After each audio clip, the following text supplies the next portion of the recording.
My son and his wife murdered my beloved wife for a $60 million inheritance. Then they started poisoning me to finish the job. They thought I was a weak and confused old man, but they did not know I had discovered the hidden recording device inside my late wife's reading glasses. I listened to their entire plot, and I built a trap that would absolutely destroy their lives. Before I share the details of this nightmare, let me know where you are watching from in the comments below.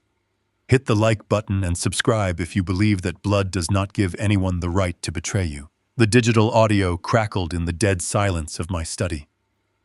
I sat alone in the dark, gripping the heavy mahogany arms of my chair. In my hands, I held the thick black-rimmed reading glasses that belonged to my wife Diana. She passed away 2 weeks ago from what the doctors called sudden heart failure. We were married for 45 years. I buried her on a rainy Tuesday, completely shattered, believing my life was practically over. But Diana had a secret. In her final months, her memory had started to fail. To help her remember conversations with her doctors, I bought her a pair of custom reading glasses equipped with a constant loop micro-audio recorder. It was a simple device meant to capture medical advice. Instead, it captured her murder. I pressed the small play button on the earpiece. The recording was from the night she died in her hospital bed. I heard the rhythmic beeping of her heart monitor. Then I heard the unmistakable voice of my own son, Justin. I was whispering. He asked his wife, Monica, if the dosage was correct. Monica replied with a chilling calmness.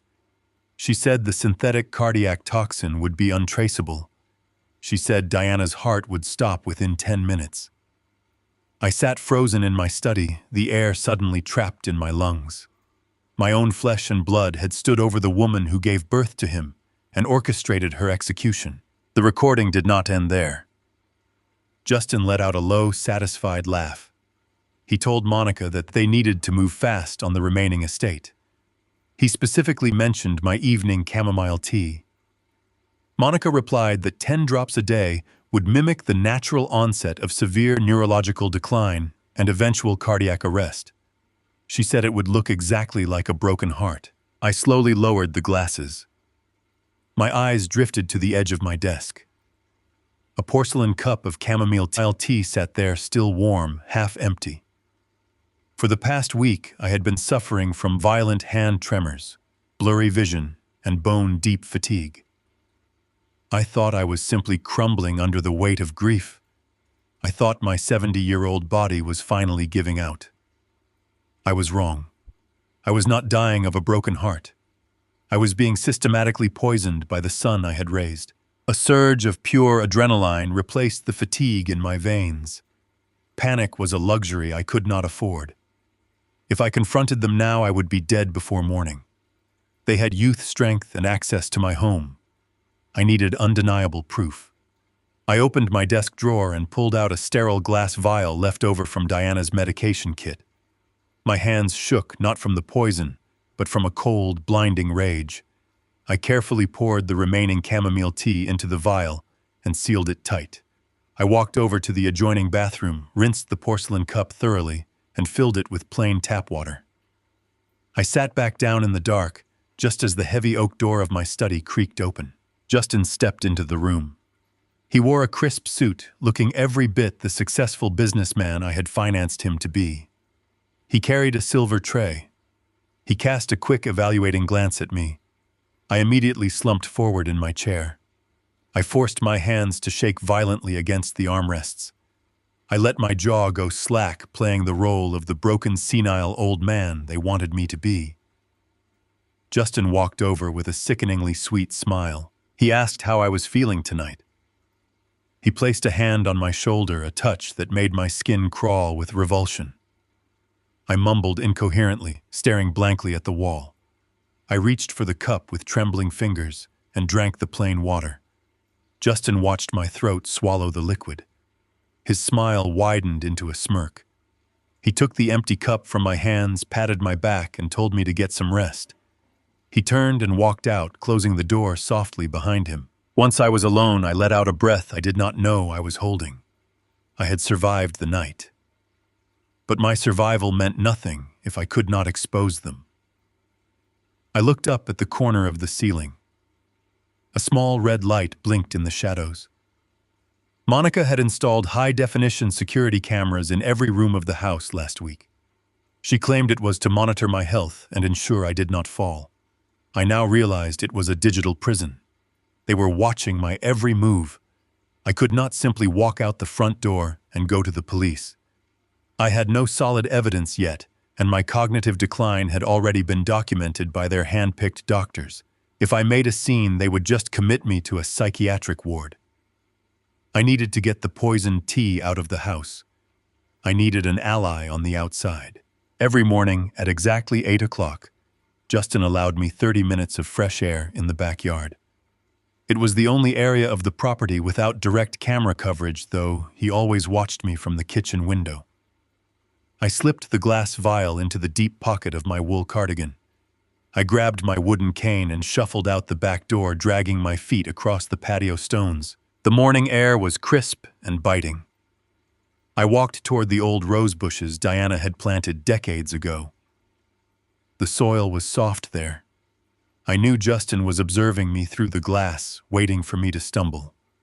I gave him exactly what he wanted. I let my cane slip against the wet grass. I collapsed heavily onto my knees near the rose bushes. I let out a pained groan, staying down just long enough to obscure my hands from his line of sight. While I was on the ground, I dug my fingers into the loose dirt.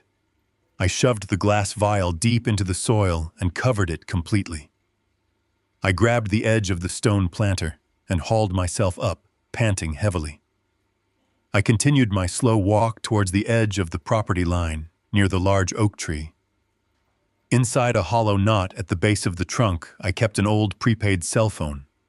I had placed it there months ago for emergencies during my gardening sessions. I shielded the phone, with my body turning my back to the house. I quickly typed a message to Stephen. Was my fiercely loyal estate attorney. He was the only man alive who knew the true extent of the fortune Justin was trying to steal. Many decades ago, I developed and sold a revolutionary tech patent. The world thought I was comfortably retired, living on a modest pension. The reality was a blind trust holding $60 million of fortune I kept secret to ensure Justin built his own work ethic. My silence had clearly bred a monster instead. I texted Stephen to come to the house disguised as a landscaper. I told him to dig near the white roses. I pressed send and shoved the phone back into the tree. I turned around and began my slow, agonizing shuffle back to the house. When I opened the back door, Justin and Monica were standing in the kitchen. Their bags were piled by the hallway. Monica wore an expression of supreme authority. Justin stepped forward and announced that my condition was worsening. He said my fall in the garden proved I could no longer live alone. He stated they were officially moving in with me full-time. They were going to care for me around the clock. The trap was closing in around me. They were cutting off my air supply, sealing all the exits. I looked at the two murderers standing in my kitchen, smiling at the man they were slowly killing. I nodded weakly, playing the grateful, confused father. But behind my vacant eyes, a fire was burning hotter than the sun. The war had officially started. They thought they were burying a helpless old man. They did not realize they had just stepped into their own grave. 2 days passed in absolute agony. Living under the same roof as the people who murdered my wife required a level of self-control I never knew I possessed. I had to eat the meals Monica prepared carefully, watching how she handled my food. I only consumed things I saw her eat first, or packaged items I could open myself. I continued to fake the severe tremors and the mental fog, giving them the illusion that their poison was doing its job. On the third morning, the loud hum of a commercial lawnmower echoed from the front yard. I sat in my armchair in the living room, staring blankly at the television. Justin was pacing back and forth across the hardwood floor. I was agitated. He was aggressively rummaging through the drawers of my antique writing desk. He threw a stack of old utility bills onto the floor, cursing under his breath. He was looking for my checkbook, He complained loudly to Monica that the hospital was demanding immediate payment for Barbara's final medical expenses. He muttered that it was ridiculous for me to hoard my measly pension when they were drowning in bills. He had no idea about the $60 million resting securely in the blind trust.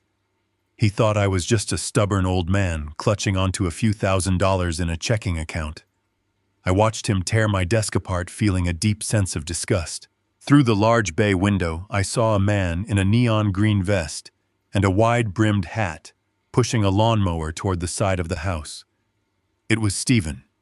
He kept his head down, avoiding the security cameras mounted on the eaves. He moved methodically toward the backyard, tracing the edge of the patio until he reached the white rose bushes. He knelt down, pretending to inspect the irrigation line. I saw his gloved hand dip into the soil. Within seconds, he pocketed the glass vial and stood back up, continuing his landscaping act with flawless precision. Relief washed over me. The poison was out of the house. Now I just had to wait for the toxicology results.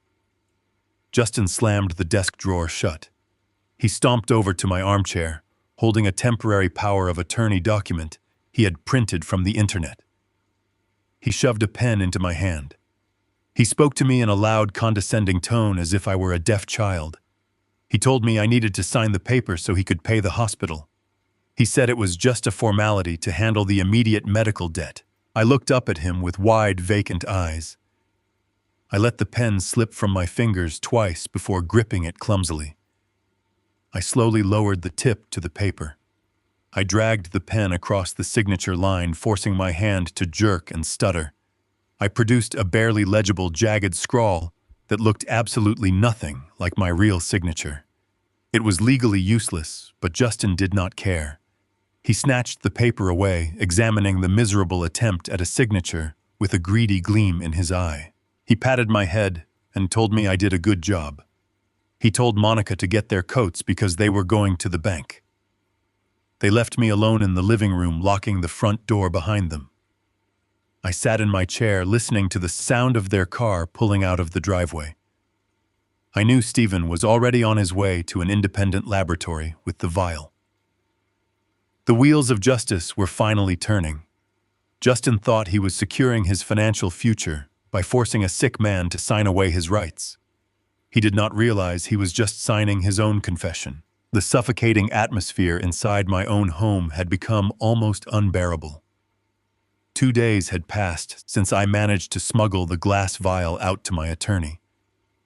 For 48 hours, I lived under the constant predatory gaze of my son Justin and his wife Monica. They moved into the guest bedroom on the second floor. They packed their suitcases and took over the house with a terrifying sense of entitlement. They claimed they were moving in to provide round-the-clock care for my deteriorating mind. In reality, they were guarding their investment. They were making sure the slow-acting poison finished the job without any outside interference. I spent those 2 days confined to the armchair in the living room, playing the role of a fading old man. I stared at the television screen without seeing the pictures. I let my jaw hang loose. I forced my hands to shake every time I reached for a glass of water. The performance was exhausting, but the physical symptoms I was genuinely experiencing made it frighteningly easy. The doses of the toxin I had unknowingly consumed over the past week were still ravaging my system. My chest felt tight and heavy. A dull, constant ache radiated down my left arm. My vision occasionally blurred at the edges. I was terrified that my heart would simply give out before I could gather enough evidence to destroy them. I had to remain entirely focused.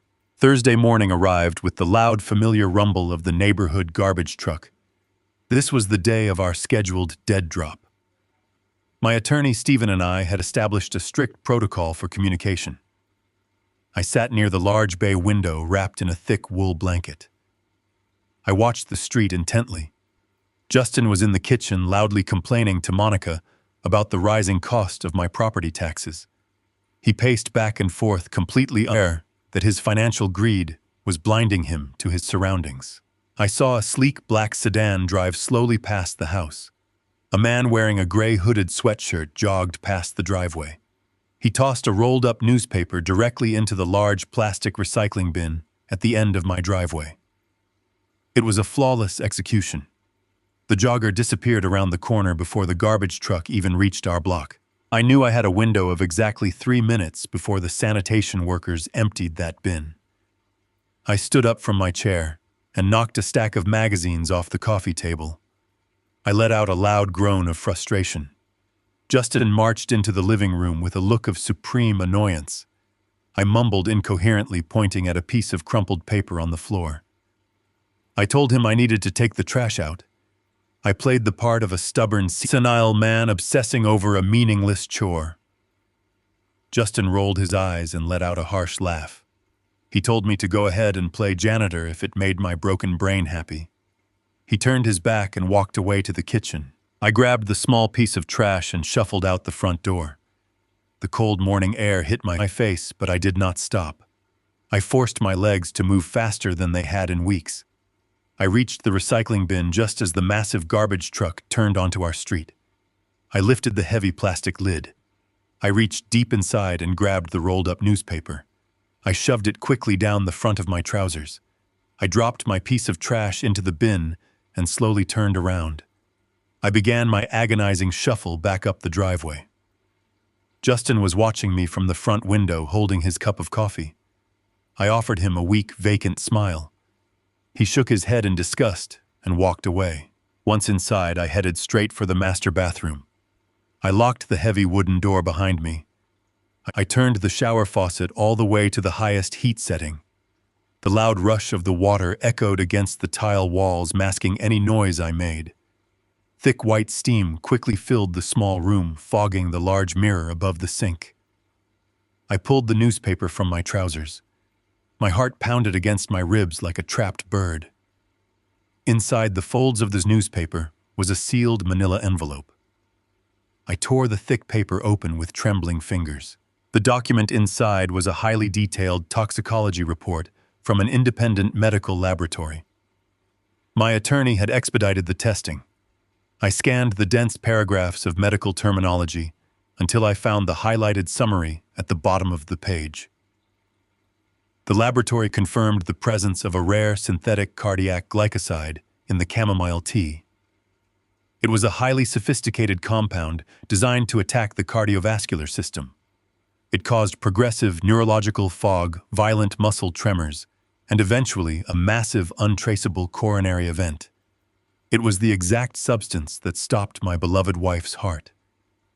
Seeing the scientific proof written in black and white made the reality of their betrayal crash over me all over again. My own son was a calculated, cold-blooded killer, but the true horror of the report was written in a handwritten note from Stephen attached to the back page. The ink seemed to burn into my retinas as I read his words. Stephen explained that this specific synthetic toxin metabolized incredibly fast. It had a half-life of less than 48 hours. This meant the compound completely vanished from the human bloodstream within 2 days, leaving absolutely zero chemical trace behind.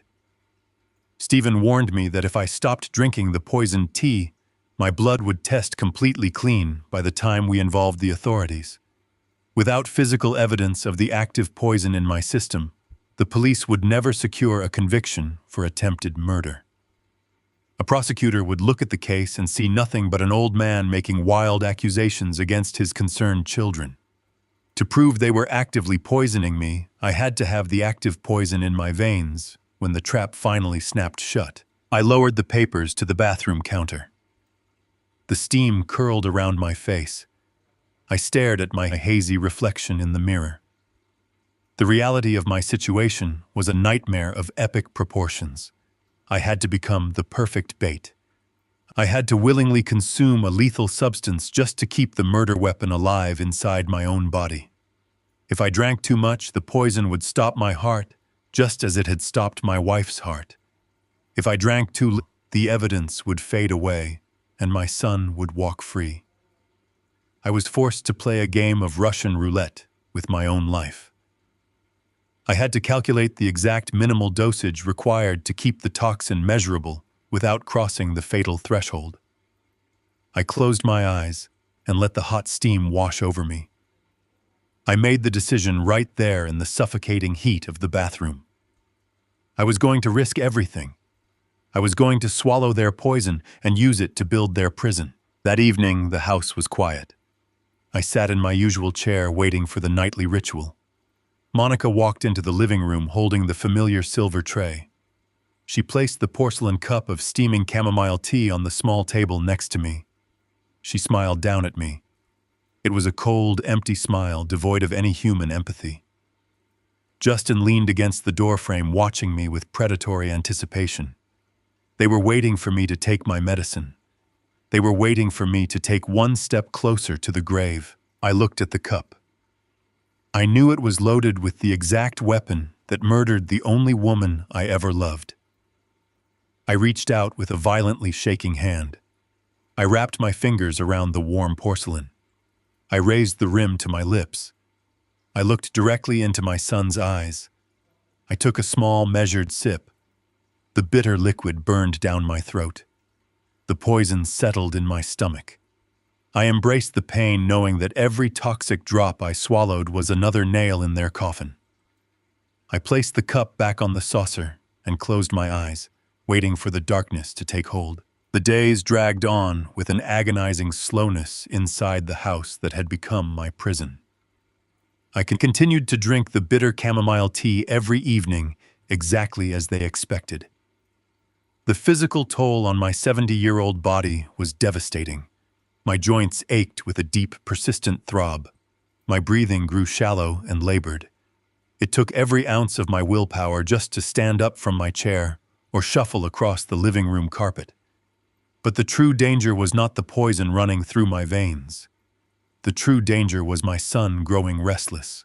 Justin paced the living room floor like a caged animal. The slow-acting nature of the synthetic toxin was testing his severely limited patience. He wanted my estate, and he wanted it immediately. He spent hours on his cell phone speaking in hushed, urgent tones near the back door. I sat in my armchair, pretending to be lost in a thick mental fog. I listened intently as he argued with unseen creditors. The underground debts he had accumulated were closing in on him fast. He owed a massive sum to dangerous men, and they were tired of his excuses. He needed the millions he thought were sitting unprotected in my bank accounts. A slow, natural death was no longer convenient for his schedule.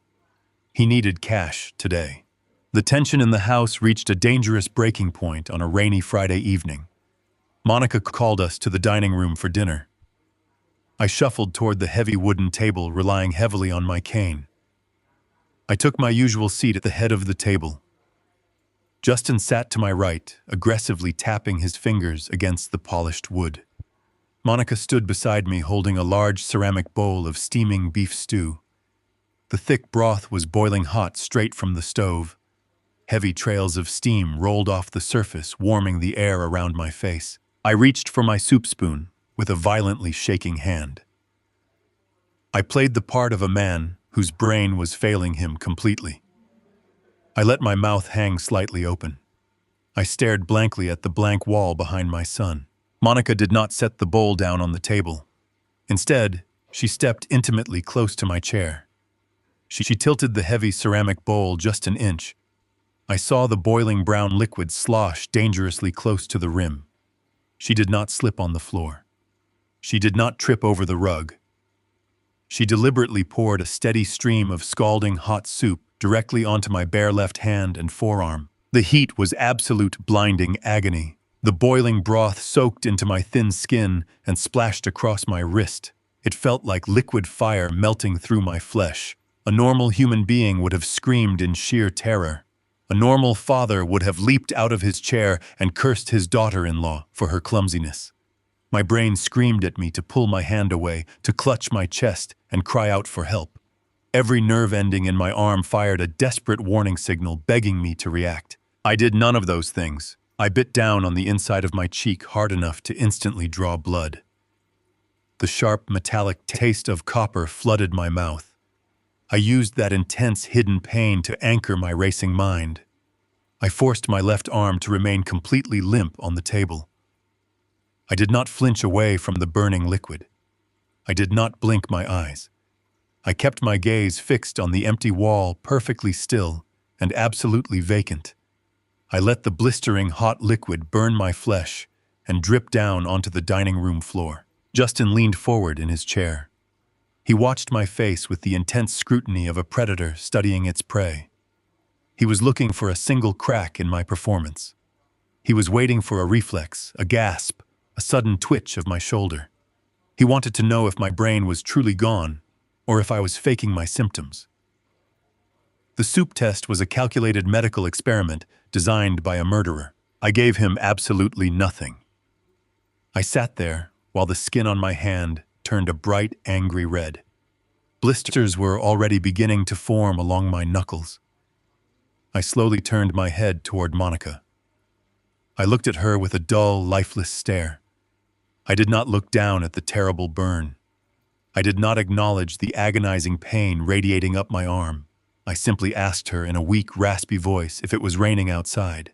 Monica slowly lowered the bowl to the table. She grabbed a thick cloth napkin and casually wiped the spilled soup from the polished wood. She did not wipe my burning hand. She did not offer me ice or a towel. She looked across the table at Justin and offered a cold, deeply satisfied smile. Justin let out a long, heavy breath. He sat back in his chair and crossed his arms over his chest. He spoke to Monica as if I were not even sitting in the room. He said my nervous system was completely fried. He said the poison had successfully destroyed the neural pathways in my brain. He stated with absolute certainty that I was nothing more than a hollow, empty shell incapable of feeling basic human sensations. The sheer cruelty of his words hurt far more than the physical burn on my hand. I sat there, letting my damaged flesh throb, while my own son casually discussed my ruined mind. Monica sat down and began eating her dinner with perfect posture. She told Justin they could no longer afford to wait for my heart to finally stop beating. She said the poison was taking far too long to finish the job, and his aggressive creditors were losing their patience. Justin nodded slowly, chewing his food. He agreed that waiting for a natural-looking death was no longer a viable option. He said they needed immediate legal control over my financial assets to pay off his mounting debts before the end of the week. He wiped his mouth with his napkin and set it down.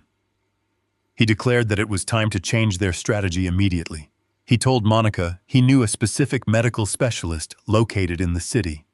He described this man as a highly flexible and corrupt psychiatrist who owed a massive amount of money to the same dangerous people Justin dealt with. Justin said this desperate doctor would not ask any difficult questions. He said the doctor would come to the house tomorrow morning and evaluate my mental capacity. Based on my total lack of response to extreme physical pain, Justin was certain the doctor would gladly sign a legal affidavit declaring me profoundly and irreversibly incompetent. Monica smiled, taking a slow sip of her red wine. She said a medical declaration of severe dementia would allow Justin to activate his total power of attorney immediately. They could seize my house, drain my bank accounts, and secure their future without having to wait for a funeral. I sat silently at the head of the table, my burned hand resting heavily on the placemat. I continued to stare blankly at the wall, playing the role of the empty vessel. They thought they had broken me. They thought my mind was gone, and my fortune was theirs for the taking. They were entirely wrong. Their greedy decision to bring a corrupt doctor into my home was the exact trigger I desperately needed. They were walking blindly into the legal trap my attorney and I had prepared years ago. I swallowed the warm blood in my mouth and focused on the throbbing pain in my hand. I let them happily plan their ultimate victory, knowing that tomorrow they would legally sign their own destruction. The dining room finally emptied, leaving me alone in the suffocating silence of the house. I sat at the heavy wooden table for a long time, staring at the puddle of spilled beef stew cooling on the polished surface. The agonizing pain in my left hand was a screaming reminder of the absolute evil residing under my roof. I slowly pushed myself up from the chair, leaning heavily on my wooden cane. Every step toward the downstairs bathroom felt like a marathon. Once inside, I locked the door and turned on the cold water tap. I held my blistered red hand under the freezing stream, gripping the edges of the porcelain sink to steady my shaking legs. The physical damage was severe, but the clarity it brought to my mind was absolute.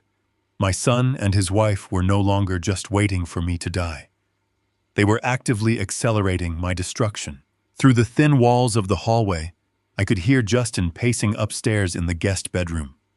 His voice carried through the heating vents tight with desperation and panic. He was on the phone confirming the appointment for the following morning. He was speaking to the corrupt psychiatrist he had mentioned during dinner. I listened as my son explicitly instructed the doctor to bring the necessary legal forms for an involuntary medical conservatorship.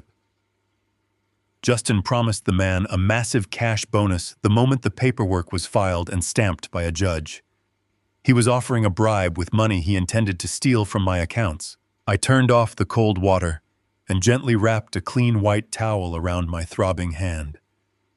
I stared at my pale reflection in the bathroom mirror. The reality of their new strategy was terrifying in its efficiency. Justin had realized that the slow-acting poison was not working fast enough to save him from his violent creditors. He needed immediate unchecked access to my finances. A legal declaration of profound mental incompetence was the perfect weapon. It would strip me of my human rights, my autonomy, and my voice. I would become a legal ghost in my own life. The most terrifying aspect of their plan was that I could not fight it. I leaned against the bathroom door, analyzing the trap they had set for me. If I sat in the living room tomorrow morning and answered the psychiatrist's questions perfectly, it would not matter. The man was drowning in underworld debt and heavily bribed by my son. He would simply lie on his medical report. He would twist my answers and document false symptoms. If I chose to fight back, it would be even worse.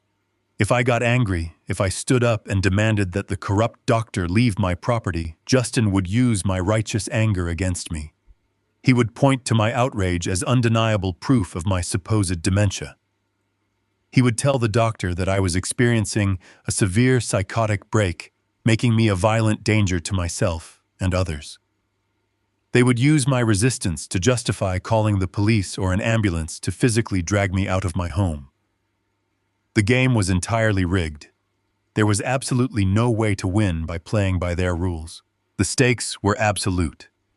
The moment a medical professional signed an affidavit declaring me incompetent, Justin would rush to the courthouse. He would secure a total and permanent power of attorney over my life. He would have the legal authority to sign my name, to sell my home, and to drain every single financial account connected to my identity. He desperately needed that liquid cash to pay off the dangerous men hunting him. But my son was blinded by his own incredible arrogance. He assumed my financial portfolio was simple.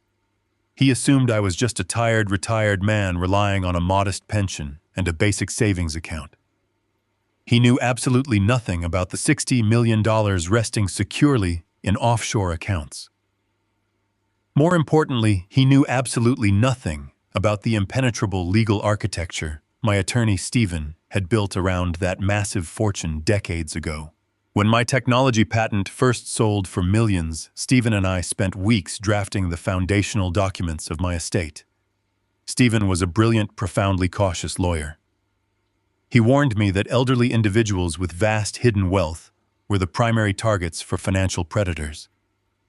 He told me that the greatest threat to my fortune would not be a bank robber or a stock market crash. The greatest threat would be a legal maneuver designed to strip away my mental competency. To protect my legacy, we created a highly specific, irrevocable legal mechanism. We called it the dead man's trust. The trigger for this mechanism was brutal and completely irreversible. We established a strict legal covenant that stated if any certified medical physician ever signed an affidavit declaring me mentally incompetent, my entire estate would instantly lock down. The moment a signature of incompetence was filed, every penny of the $60 million would be immediately and permanently transferred out of my name. The funds would be instantly routed into a heavily guarded charitable blind trust designed to support victims of elder abuse. Not even I could reverse the transfer once the trigger was pulled. The money would vanish into thin air, forever untouchable by any family member, lawyer, or judge. Justin thought he was hiring a corrupt doctor to forge a master key to my financial vault. He had absolutely no idea that the medical certificate of incompetence was actually the exact weapon required to detonate his entire future. The paperwork he was so desperate to secure was not a key. It was a titanium padlock. A cold, brilliant calm washed over me as I stood in the dark bathroom. To spring the ultimate trap, I needed that corrupt doctor to sign the paper. I needed Justin to take that fraudulent document to a judge with a greedy smile on his face.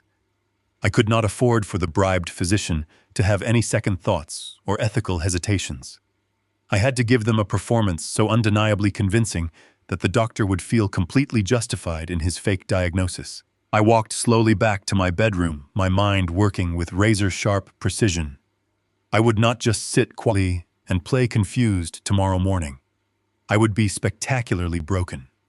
I would look directly at my son and call him by the name of my late brother. I would wander around the living room frantically searching for my dead wife. I would let my body betray me entirely, spilling water and trembling violently. I would become the absolute embodiment of a ruined mind. I laid my head back against my pillow and listened to the rain tapping against the glass. I was ready for the morning. The morning sun cut through the heavy gray clouds, but it offered no warmth. I sat in my usual armchair in the living room, listening to the grandfather clock ticking against the wall. Every second that passed brought me closer to the final phase of my plan. Justin was pacing the hallway upstairs. His heavy footsteps echoed through the ceiling. He was running out of time, and we both knew it. I closed my eyes and focused on the sound of his voice traveling down the air vent. He was on his cell phone, speaking in a frantic, hushed tone. He was talking to the medical specialist he had hired. I heard Justin call the man Dr. Vance. Justin sounded desperate. He told the doctor that the dangerous men they both owed money to were making violent threats. Justin promised Dr. Vance that if he signed the medical affidavit declaring me incompetent today, they would both be millionaires by tomorrow. He guaranteed the doctor a massive cut of my life savings to clear his underground gambling debts. Hearing my son negotiate the price of my freedom was a sickening experience, but it gave me the exact leverage I needed. 30 minutes later, the front doorbell rang. Monica rushed to open it, smoothing her hair and pasting a look of deep, tragic concern across her face. A tall, thin man walked into the foyer.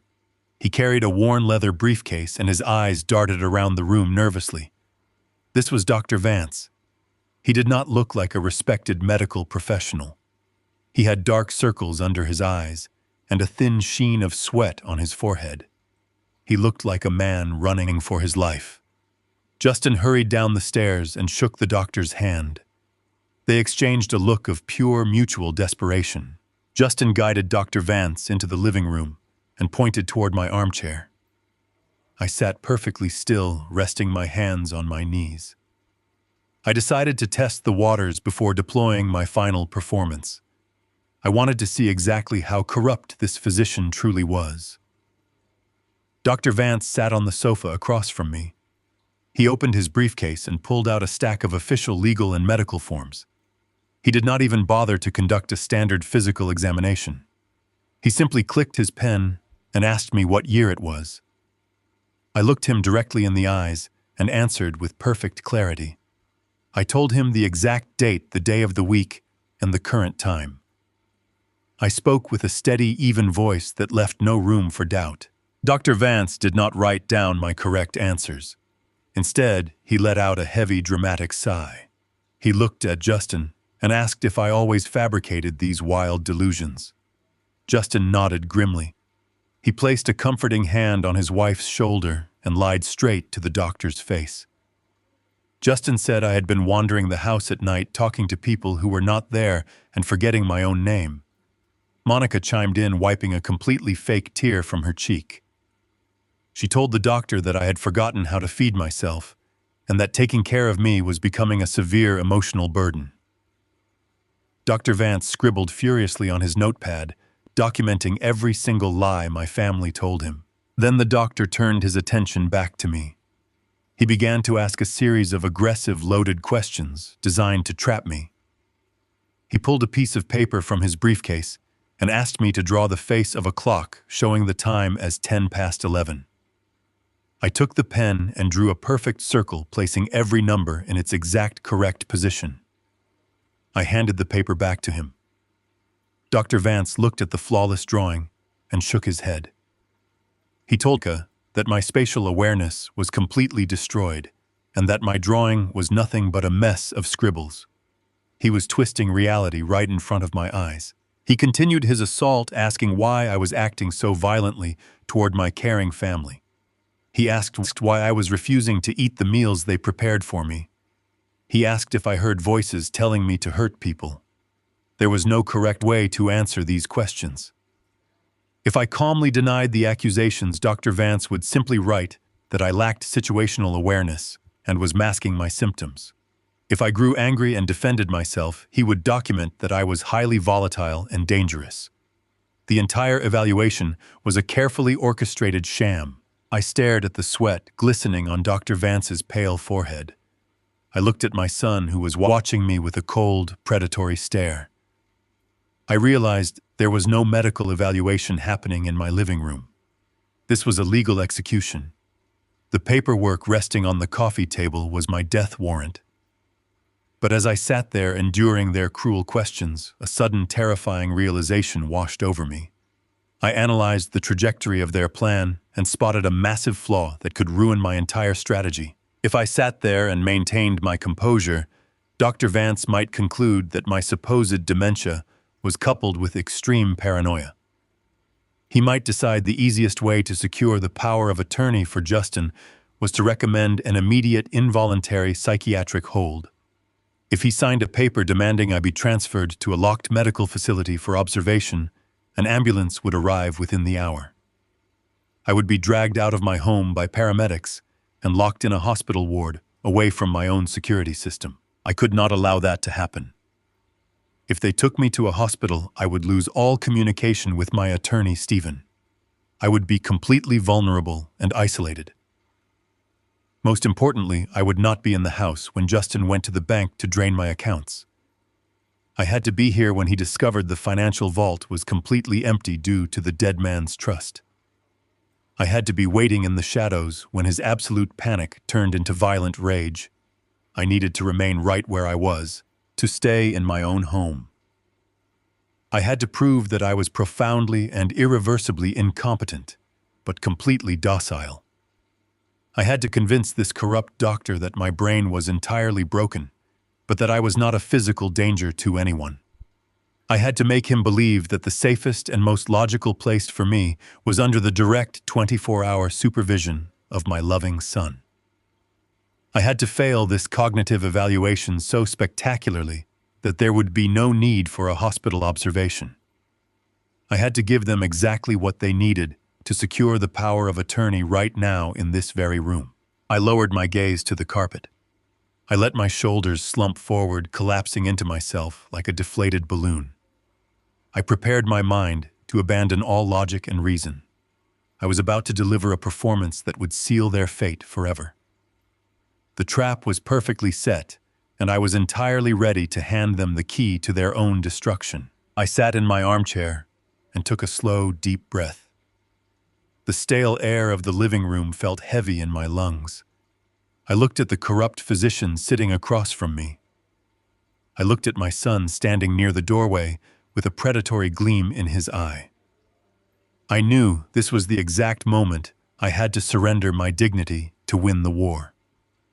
The trap was perfectly set, but it required me to completely destroy my own image in front of the people I despised the most. The doctor asked me another leading question about my memory. He wanted me to stumble. I decided to give him a catastrophic collapse. I let my shoulders drop entirely, allowing my spine to curve into the posture of a ruined man. I stared past the doctor and fixed my eyes directly on my son. I narrowed my eyes and let a look of absolute terror wash over my face. I opened my mouth and spoke directly to Justin, but I called him Peter. Peter was my older brother, who died in a car accident 30 years ago. I asked him why he was wearing a suit.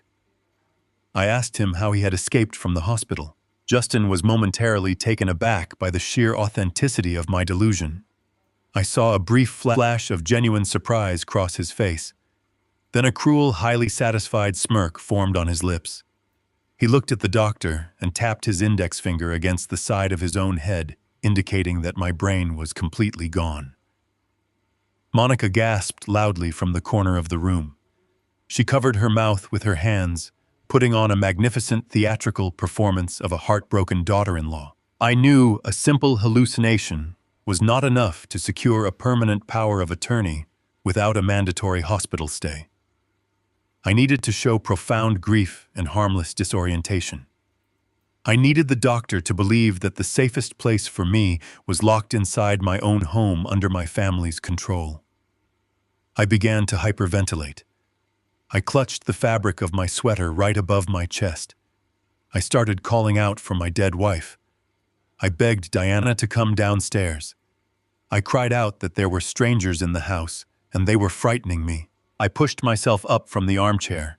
I made sure my legs wobbled violently beneath me. I reached out blindly, as if I were navigating through a thick, disorienting fog. My hand found the heavy, solid brass table lamp resting on the side table next to my chair. I wrapped my trembling fingers around the cold metal base. I intentionally shoved it hard over the edge of the table. The lamp crashed down onto the hardwood floor with a deafening noise. The glass light bulb shattered into 100 jagged pieces, scattering across the polished wood. The sudden, violent crash made everyone in the room jump back. I immediately dropped to my knees right in the middle of the shattered glass. I did not care if the sharp edges cut through my trousers. I buried my face in my hands and began to weep uncontrollably. The tears flowing down my cheeks were not entirely fake. I tapped into the very real grief of losing Diana and the absolute agonizing pain of watching my own son betray me. The tears flowed freely and heavily. I rocked back and forth on the floor, presenting the image of a perfectly broken human being. The corrupt doctor stood up from the sofa. He did not bend down to offer me a helping hand. He did not ask if I was cut by the glass. He simply straightened his tie and opened his worn leather folder. He told my son that my cognitive collapse was absolute and irreversible. He stated that the dementia had reached a severe late stage, compounded by aggressive paranoid delusions. He reached into his folder and pulled out the official legal affidavit of mental incompetence. I stayed on the floor, rocking back and forth, listening to the scratch of his pen against the thick paper. It was the sound of a medical professional selling his soul to pay off his underground debts. More importantly, it was the sound of a $60 million trap snapping firmly shut. The doctor handed the signed document directly to my son. He told Justin that the paperwork granted him complete medical and financial authority over my life. He advised Justin to file it at the courthouse immediately. Justin thanked the doctor and walked him to the front door. The moment the heavy door clicked shut behind the departing physician, the entire atmosphere inside the house shifted. The theatrical sympathy and fake concern completely vanished from the room. Justin walked slowly back to where I was still kneeling among the broken glass. He looked down at me with an expression of pure, unadulterated disgust. He did not offer to help me up. He reached directly into my cardigan pocket and snatched my leather wallet. He dug into my other pocket and pulled out my house keys. He patted my trousers until he found my cell phone and took that as well. He turned to Monica and told her they did not have to pretend to care anymore. He grabbed me roughly by the upper arm. His grip was painfully tight, leaving deep purple bruises on my aging skin. He hauled me up from the floor with aggressive force. He dragged me toward the staircase, treating me like a piece of unwanted luggage. I stumbled over the bottom step, but he did not slow down. He pushed me up the wooden stairs, shoving me forward every time I lost my footing. He marched me down the upstairs hallway and shoved me violently into the master bedroom. I stumbled forward and fell onto the edge of the mattress. Justin stood in the doorway, holding the legal affidavit in one hand and my stolen cell phone in the other. He looked at me with cold, dead eyes. He told me to sit down and keep my mouth shut. He announced that he had very important errands to run at the central bank and the courthouse. He said he was going to take everything I owned. He pulled the bedroom door shut.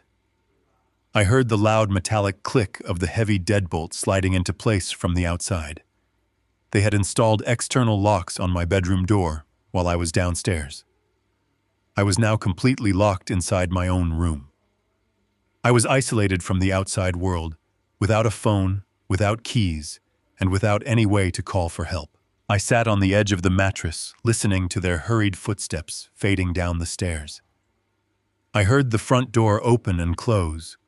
I heard the engine of their car start in the driveway and speed away down the street.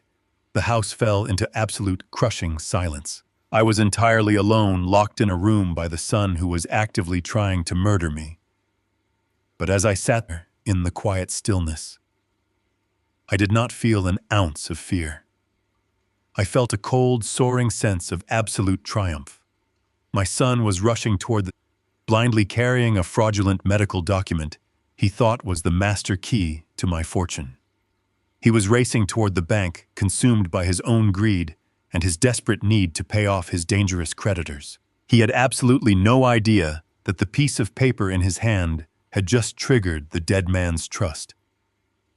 The moment that doctor signed his name to the affidavit, my entire estate locked down permanently. Every single penny of the $60 million was already gone routed into a blind charity trust that no judge or lawyer could ever touch. My son was speeding toward a financial vault that was completely empty. His countdown to total destruction had officially begun, and I was ready to watch his entire world burn to the ground. I sat on the edge of the mattress and listened to the sound of my son speeding away in his car. The engine noise faded down the wet street, leaving me entirely alone in the locked bedroom. The house was quiet, but my mind was racing with a profound sense of victory. Justin was driving toward the downtown courthouse with a fraudulent medical document sitting on the passenger seat. He believed that piece of paper was the ultimate key to my fortune. He thought he had successfully outsmarted a senile old man. He had no idea he was driving straight into a legal bear trap I had constructed over 30 years ago. When I sold my technology patent decades earlier, I became a very wealthy man overnight. I knew that sudden massive wealth could destroy a family. I decided to live a modest life to keep my son grounded. But my estate attorney, Stephen, warned me that hiding the money was not enough to protect it. Stephen was a brilliant man who understood the dark side of human greed. He sat across from me in his office all those years ago and explained that the greatest threat to a wealthy older man was not a masked robber. The greatest threat was a greedy relative armed with a medical certificate. Stephen had seen countless families use corrupt doctors to declare an elderly parent incompetent just to seize their assets. I refused to let that happen to the legacy I had built.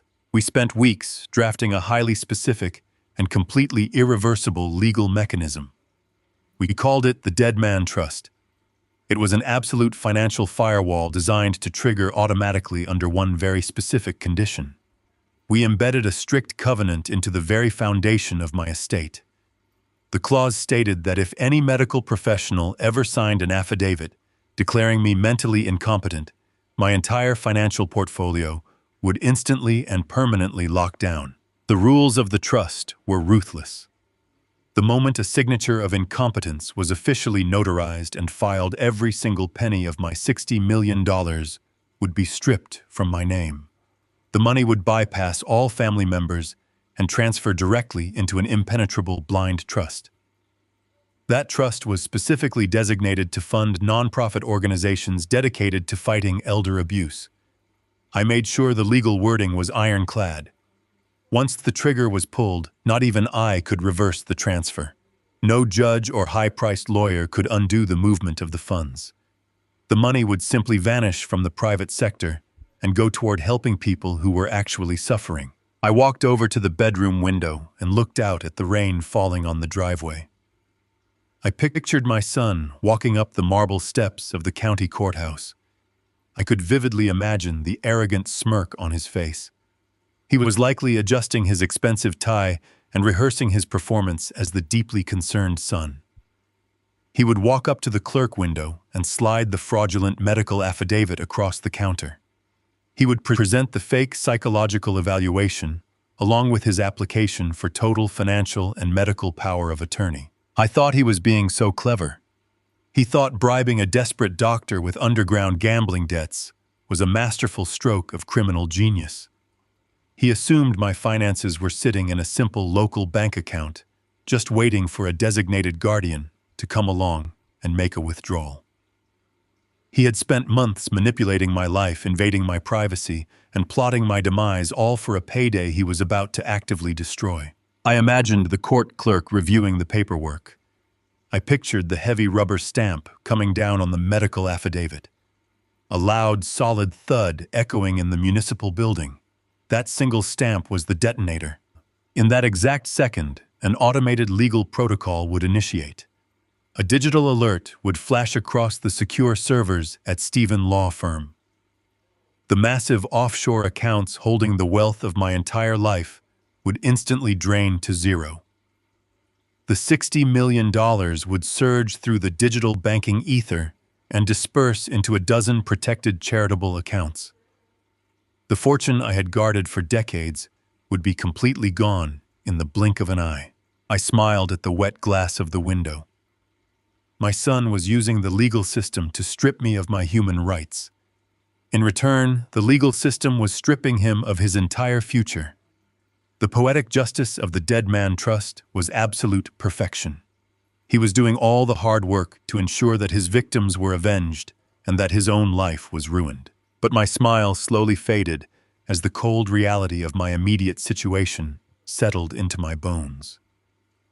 The trap had sprung flawlessly, but it created a massive immediate problem. I was now entirely penniless on paper. I had no legal authority over my own life, and I was physically locked inside a room in an empty house. Worse yet, I knew exactly where Justin was heading next.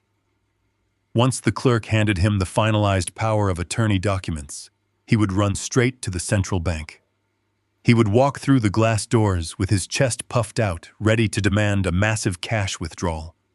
He desperately needed $5 million to pay off the violent men hunting him in the criminal underworld. He needed that money by tomorrow, or he would face fatal consequences from his creditors. I paced across the bedroom floor, feeling the dull ache in my burned hand. I knew exactly what would happen when he sat down with the bank manager. The manager would look at the screen and inform him that the accounts associated with my social security number held a balance of exactly $0. Justin would demand they check again. He would threaten them. He would cause a massive scene in the lobby of the bank. But the reality would eventually crush him. The money was gone, and it was never coming back. The panic would consume him instantly. He would realize that his brilliant plan had failed spectacularly. He would realize that the corrupt doctor he owed money to was going to demand a payment that Justin could no longer provide. He would realize that the underground enforcers were going to come looking for his life. He would leave the bank as a desperate, trapped animal. He would speed back to my house consumed by a blinding, violent rage. He would be looking for the only remaining source of financial value tied to my name. Monica had mentioned it clearly during their whispered conversation days ago. They knew I had a $5 million life insurance policy. That policy was a separate entity from the blind trust. It was the only asset left that they could claim, but it had one horrific requirement. The policy only paid out in the event of my immediate death. Justin was going to return to this house, realizing that waiting for the slow-acting poison to kill me was no longer an option. The slow approach was completely useless to a man who needed millions of dollars by tomorrow morning. He was going to come through the front door looking for blood. He and Monica would realize that they had to stage a tragic, fatal accident tonight. They had to end my life manually and brutally to secure the insurance money before the loan sharks ended his life. I sat back down on the edge of the mattress. My heart pounded a steady, heavy rhythm against my ribs. I had successfully protected my legacy and ensured that my life work would go toward a noble cause. I had guaranteed that my son would never see a single penny of the wealth he was willing to kill for. But the final consequence of my victory was a ticking clock on my own survival. The house was incredibly quiet, but it felt like the silence right before a massive explosion. I had no weapons, no phone, and no keys. I only had the sharp clarity of my own mind. I knew my son was coming back to finish the job he started. I knew he was going to walk up the stairs and unlock my door with murder in his eyes. I had to prepare myself for the physical confrontation of my life.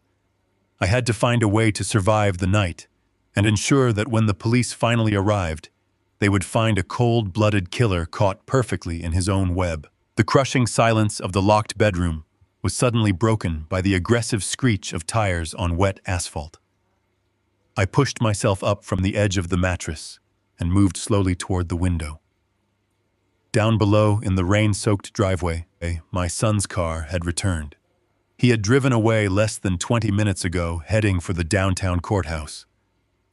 Now the vehicle sat at an odd angle with the engine still running and the driver's side door left wide open. Justin sprinted up the front steps, taking them two at a time. The heavy oak front door slammed shut with a force that rattled the floorboards beneath my feet. He had returned to the house in an absolute panic. I lowered myself to the hardwood floor, moving with careful, deliberate precision.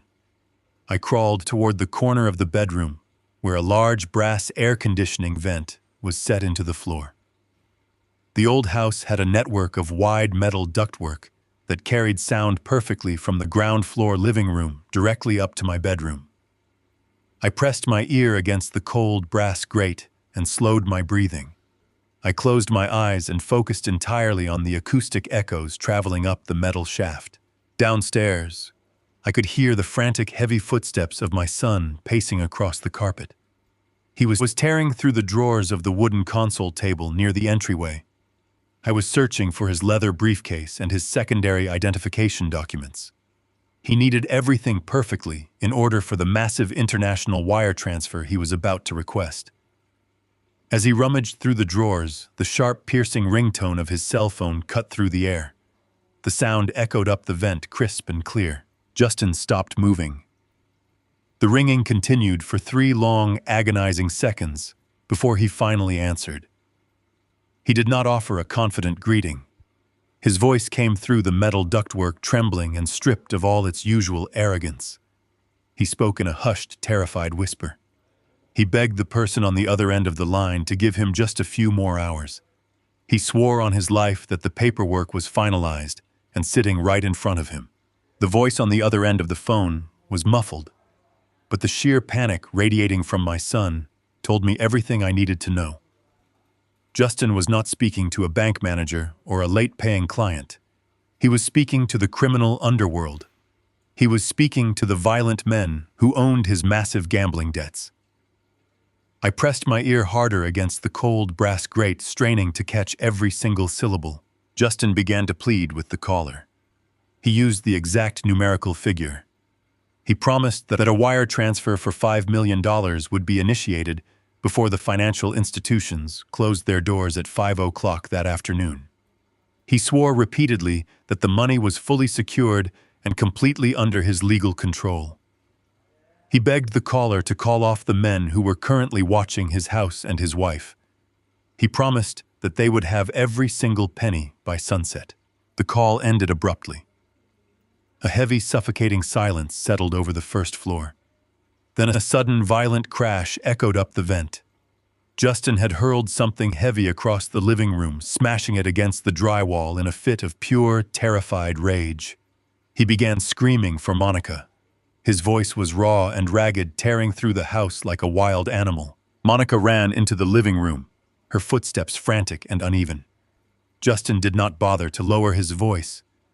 He shouted that they were entirely out of time. He told her the creditors were no longer accepting excuses and that the deadline was absolute. He said if the $5 million did not hit their offshore accounts, in 24 hours, the creditors were going to execute both of them. He told her to grab her coat and get in the car. They were driving to the central banking branch right this second to present the medical affidavit and drain my financial portfolio. I heard the front door tear open and slam shut again. The car engine roared in the driveway, and the tires spun aggressively against the wet pavement as they sped away toward the city. I sat back on the floor of my locked bedroom, staring at the brass vent. The cold reality of the situation washed over me, settling deep into my bones. The stakes of this war had fundamentally shifted. My son was not merely a greedy opportunist trying to steal a luxury retirement for himself. He was a dead man walking. He was backed into a corner by men who traded in violence and death. This massive looming debt explained everything. It explained the rushed, sloppy timeline of his plan. It explained the desperate hiring of the corrupt psychiatrist. It explained why he could not simply wait for me to pass away naturally. I pushed myself up from the floor and walked over to the bedroom window. The rain continued to fall, washing the dirt from the driveway. My mind began to calculate the precise chain of events that was currently unfolding in the city. Justin was driving to the bank with his fraudulent power of attorney. He was going to walk through the heavy glass doors feeling like a conquering king.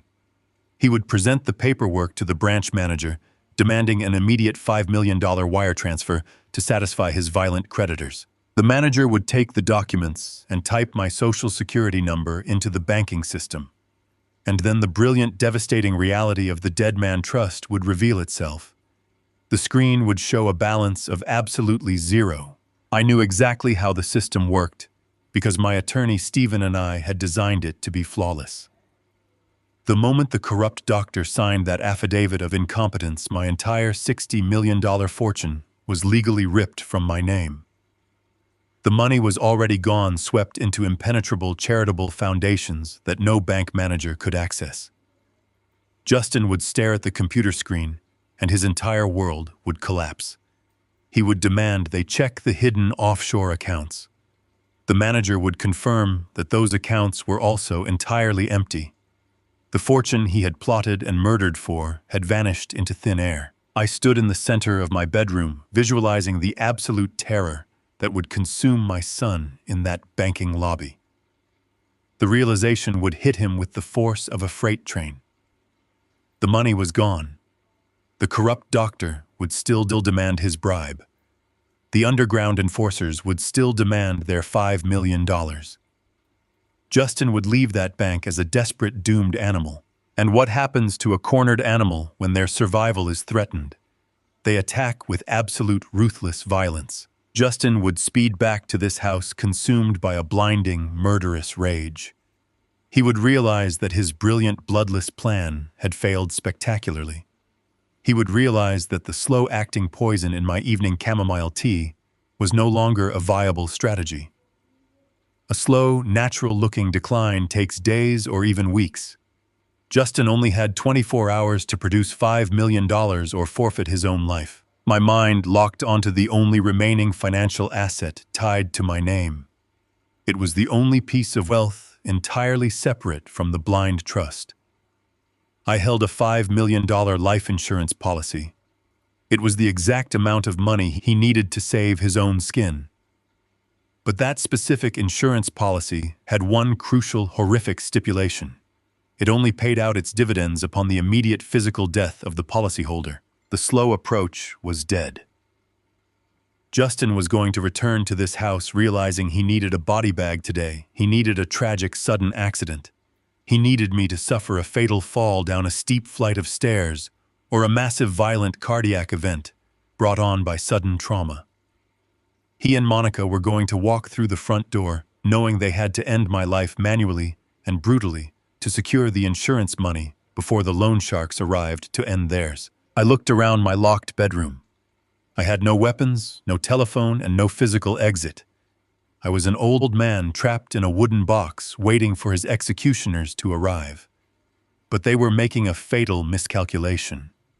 They assumed they were returning to murder a broken, helpless senior citizen whose mind was completely destroyed.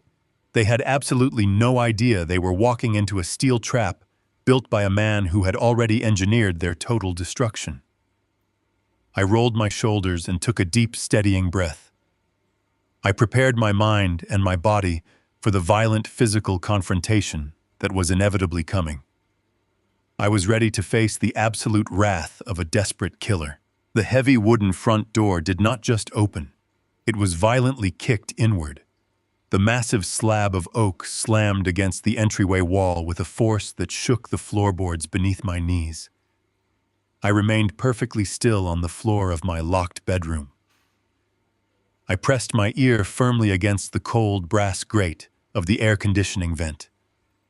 The quiet afternoon was instantly shattered by the sound of a man completely losing his mind. Justin had returned from the bank.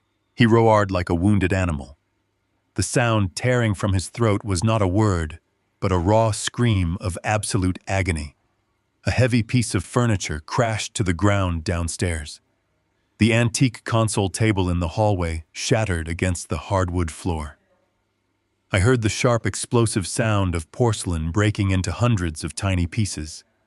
The expensive vases my late wife had collected for decades were being obliterated one by one.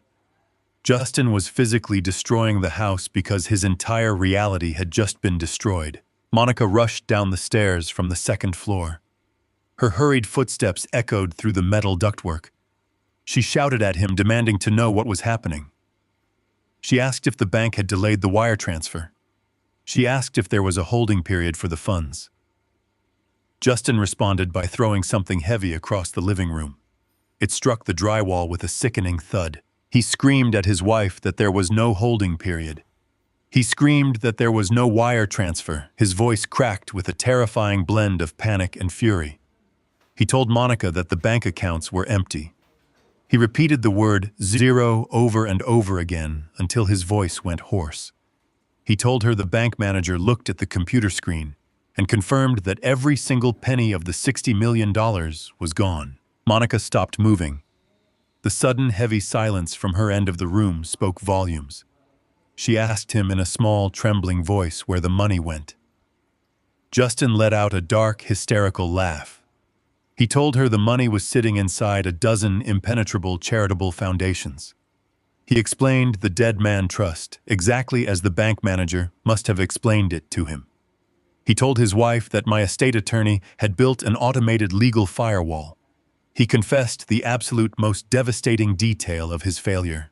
I explained that the medical affidavit was the trigger. He told Monica that the moment the court clerk stamped the psychiatric evaluation, declaring me mentally incompetent, the trust automatically activated. The money was instantly routed away from my name and permanently locked behind a wall of legal protection. Justin screamed that he had literally handed the bank the exact document required to destroy his own inheritance. He had paid a corrupt doctor to create the key that locked the financial vault forever. Monica let out a piercing shriek. Her carefully constructed facade of the elegant, composed daughter-in-law completely evaporated. She began to hyperventilate. She screamed that they were going to be murdered. She reminded Justin about the dangerous men waiting for their $5 million. She reminded him about the massive underground gambling debts he had accumulated over the past 2 years. She yelled that the creditors were not going to accept excuses. They were not going to care about a legal firewall or a charitable trust. They wanted their money by tomorrow morning, or they were going to execute both of them. The argument devolved into a vicious cycle of blame. Monica screamed that Justin was a fool for underestimating me. She yelled that his arrogance had doomed them both. Justin fired back with equal venom. He reminded Monica about her own massive credit card fraud. He screamed about the secret accounts she had opened using my social security number. He pointed out that they were completely broke. They had no cash, no savings, and no way to flee the country. The luxurious lifestyle they had built on a foundation of lies and stolen money was evaporating into thin air. They were trapped in the living room, entirely consumed by the consequences of their own greed. They had spent months calculating my demise and counting my millions. They had treated me like a disposable object. Now they were the ones backed into a corner, staring down the barrel of their own execution. I knelt by the vent, listening to their empire crumble. I felt a deep, profound sense of justice. The trap had worked flawlessly, but the panic downstairs slowly began to shift. The loud screaming gradually died down. The frantic pacing stopped. The silence that replaced the chaos was far more terrifying than the breaking of porcelain. I pressed my ear closer to the brass grate. Monica spoke first. Her voice dropped to a cold, calculated whisper. It was the same chilling tone she used in the hospital room the night my wife was murdered. She told Justin they needed to stop panicking and start thinking. She reminded him that there was one final asset tied to my name that the blind trust did not control. She slowly pronounced the words life insurance. She reminded her husband that I held a comprehensive $5 million life insurance policy. She pointed out that $5 million was the exact mathematical figure they needed to pay off the violent loan sharks by tomorrow morning. It was their only remaining lifeline. Justin hesitated. His breathing was heavy and ragged. He reminded his wife that the life insurance policy was useless to them right now. He pointed out the fatal flaw in their original strategy. The poison they were slipping into my evening chamomile tea was designed to be slow and untraceable. He said the synthetic toxin would take at least another week to induce a fatal cardiac event. He whispered frantically that they did not have a week. The loan sharks were coming tomorrow. A slow, natural-looking death was a luxury they could no longer afford. Monica agreed with a terrifying lack of hesitation. She told her husband that the tea was a failed experiment. She stated with absolute clarity that I had to die tonight. I closed my eyes in the dark bedroom. The final pivot had arrived. The financial trap had successfully blocked their access to my wealth, but it had also accelerated their timeline for murder. They could no longer hide behind the illusion of a failing heart. They had to take drastic, immediate physical action. Monica laid out the new strategy with ruthless efficiency. She told Justin they had to stage a tragic household accident. She said they would unlock my bedroom door in the middle of the night. They would drag me out of bed and throw me down the steep flight of basement stairs. She said the severe physical trauma of the fall would mask any residual symptoms of the poison. They would call the paramedics and put on the performance of a lifetime. They would cry and tell the police that my severe dementia caused me to wander the house in the dark and lose my footing. Justin agreed. The desperation in his voice vanished, replaced by a cold, singular focus. He said it was the only way to secure the $5 million payout before the creditors arrived. He said they would wait until 2:00 in the morning to ensure the entire neighborhood was asleep. They would end my life manually and brutally to save their own. I pushed myself away from the brass vent and stood up in the center of the dark bedroom. The physical exhaustion that had plagued me for weeks completely disappeared. The poison running through my veins was nothing compared to the adrenaline pumping through my heart. My son and his wife had just finalized the plans for my execution. They believed they were going to walk up those stairs tonight and easily overpower a weak, confused old man. They thought I was sitting in the dark, waiting quietly for my end. They were making the final and most fatal miscalculation of their lives. I was not a victim waiting for the slaughter. I was the architect of their destruction. The financial war was over and I had won. The physical war was about to begin, and I was fully prepared to deliver their final judgment. I walked over to my closet and began to prepare for the night. I was going to give them the exact confrontation they wanted, but it would end with them spending the rest of their natural lives in a concrete cell. I stood up from the floor and pressed my face against the heavy wooden door of my bedroom. The old brass keyhole was wide enough for me to see into the brightly lit hallway. My son and his wife had moved their conversation from the living room to the second-floor landing. They were standing right outside my room. I held my breath and watched them through the narrow opening. Monica was holding a small glass vial. It was the same synthetic cardiac toxin they had been slipping into my tea. But she was not holding a teacup. She was holding a large medical syringe with a long steel needle. I watched in absolute horror as she pierced the rubber stopper of the vial. She pulled back the plunger. She did not draw just a few drops. She filled the entire plastic barrel with the clear, deadly liquid. Justin was standing right next to her. He was wiping sweat from his forehead. He whispered that the massive dose would trigger a massive heart attack within seconds. He said the dose was so high that my heart would simply explode. They were not going to wait until 2 o'clock in the morning to stage a fall. They were terrified. The pressure from the underground loan sharks was making them reckless. They decided to inject me directly into my vein while the sun was still up. They would drag my body down the stairs later to explain any bruises from the struggle. I stepped back from the door. My heart slammed against my ribs like a trapped animal. The reality of the situation was suffocating. My bedroom door was locked from the outside by a heavy deadbolt. I was trapped inside a box. I had no telephone to call the police. I had no heavy objects that could serve as a weapon. I was a 70-year-old man locked in a room with 2 desperate murderers standing just feet away. If Justin and Monica unlocked that door and charged at me together, I would not be able to fight them off. Justin was young and strong. He would hold me down against the floor. Monica would find a vein and push that plunger. The synthetic poison would flood my system and stop my heart immediately.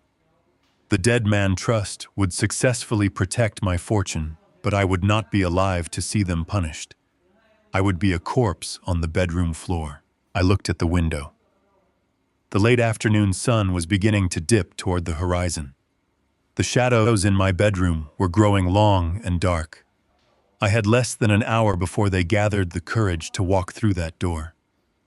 I had to find a way to neutralize that lethal syringe before the sun completely set. I began to search my bedroom with frantic but silent precision. I opened the drawers of my nightstand. I checked beneath the mattress. I needed something I could use to defend myself. My hands brushed against a small plastic travel bag I had tucked away in the back of my closet months ago. It was a leftover medical kit from the days when I helped administer daily medications to my late wife. I unzipped the small bag. Inside, I found exactly what I needed. There was a sealed, sterile medical syringe. It was identical in size and shape to the one Monica was currently holding in the hallway. Right next to it was a small plastic bottle of sterile saline solution. I used to use it for my dry eyes during the winter months. A desperate, brilliant plan began to form in my mind. I could not overpower my son in a fistfight.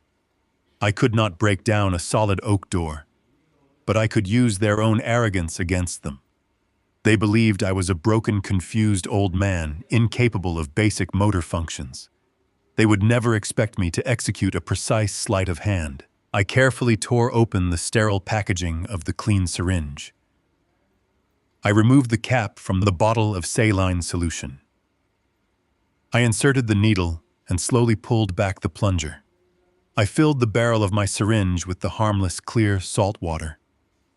I held it up to the fading sunlight filtering through the window. The saline solution looked absolutely identical to the deadly synthetic toxin Monica had prepared. I slipped the saline-filled syringe up the sleeve of my cardigan, securing it against my forearm. Now I had a decoy weapon. But having a fake syringe was only half of the solution. I still had to find a way to take the real poison out of Monica's hands. If they simply walked into the room and overpowered me, my decoy would be completely useless. I needed to create a moment of absolute chaos. I needed to shock them so deeply that they would drop their guard just long enough for me to make the switch. They were expecting to find a quiet, docile victim sitting on the edge of the bed. I had to give them a terrifying medical emergency. I paced the floor of my bedroom, reviewing every single step of the maneuver I was about to perform. The timing had to be flawless. One wrong move and the deadly needle would pierce my skin. I focused on the memory of my wife. I thought about the cold, calculated way my son had orchestrated her death. I channeled all my grief and all my rage into a sharp, singular focus. I was not going to let them win. I was going to turn their murder weapon into a piece of useless plastic. The sunlight in the room slowly faded into a deep gray twilight. The house grew incredibly quiet. The waiting was the most agonizing part of the entire ordeal. I stood near the heavy wooden door, listening for any sign of movement from the hallway. Finally, I heard the floorboards creak. Heavy footsteps approached my bedroom. I heard Justin whispering to Monica, telling her to keep the needle hidden behind her back until he had my arms pinned down. I heard the unmistakable metallic scrape of the key sliding into the deadbolt lock. My breath caught in my throat. The heavy metal tumbler clicked open. The brass doorknob began to turn. They were coming for my life. I stepped back from the door and positioned myself perfectly in the center of the room. I let my body go completely limp, dropping my shoulders and letting my jaw hang loose. I hid my right arm slightly behind my back, keeping the saline syringe concealed up my sleeve. The heavy oak door swung open. Justin stepped into the room first. His face was pale and his jaw was clenched tight. He looked like a man walking to the gallows, but his eyes were filled with a dark, murderous intent. Monica followed closely behind him. Her hands were hidden behind her back, just as Justin had instructed. They stepped into the dim light of my bedroom, closing the door softly behind them. They thought this was the final chapter of their brilliant financial conspiracy. They thought they were about to secure $5 million in life insurance money. They had absolutely no idea that I was fully awake, completely aware, and armed with a decoy that was about to ruin their entire existence. I stared at my son and prepared to fight for my life. Justin stepped toward me with his hands reaching out to pin my shoulders against the wall. I did not give him the chance to grab me. I threw my entire body sideways with brutal, sudden force. I aimed my forehead directly at the sharp wooden corner of the heavy vintage nightstand. The impact was a sickening, deafening crack that echoed through the bedroom. A flash of white-hot pain exploded behind my eyes. Warm, thick blood instantly streamed from the deep gash running down the side of my face and blinding my left eye. I collapsed onto the hardwood floor without bracing my fall. I hit the ground hard and immediately began to thrash. I kicked my legs violently against the heavy wooden bed frame. I arched my back and let my arms jerk in wild, uncontrolled spasms. I forced thick white saliva to foam at the corners of my mouth. I simulated a massive, catastrophic neurological failure right at their feet. Justin stumbled backward in absolute shock. He expected a weak old man cowering in fear, waiting quietly for his execution. He did not expect a violent, bloody medical emergency to erupt out of nowhere. He shouted at his wife, asking what was happening and what they should do. Monica was completely paralyzed by the sudden chaos. She looked at the blood rapidly pooling on the polished floorboards. She dropped her hands from behind her back in pure panic. She hastily placed the deadly plastic syringe on the very edge of the mattress to free her hands. She reached for a decorative towel on the dresser, frantically trying to figure out how to handle the massive bleeding head wound. I continued to convulse violently. I rolled my body across the floor, knocking over a stack of heavy hardcover books and a glass water pitcher. The glass shattered against the wood, adding a sharp, dangerous layer to the perfect storm of confusion. I timed my movements with absolute ruthless precision. I thrashed my body violently toward the edge of the mattress. I let out a loud, choking gasp to draw their panicked attention entirely to my face. As Justin leaned down to grab my flailing shoulders, I made my move. I let the sterile saline syringe slide down from my cardigan sleeve into my palm. I dropped it directly onto the edge of the mattress, right next to the deadly poisoned syringe. My right hand swept over the fabric in a split-second blur.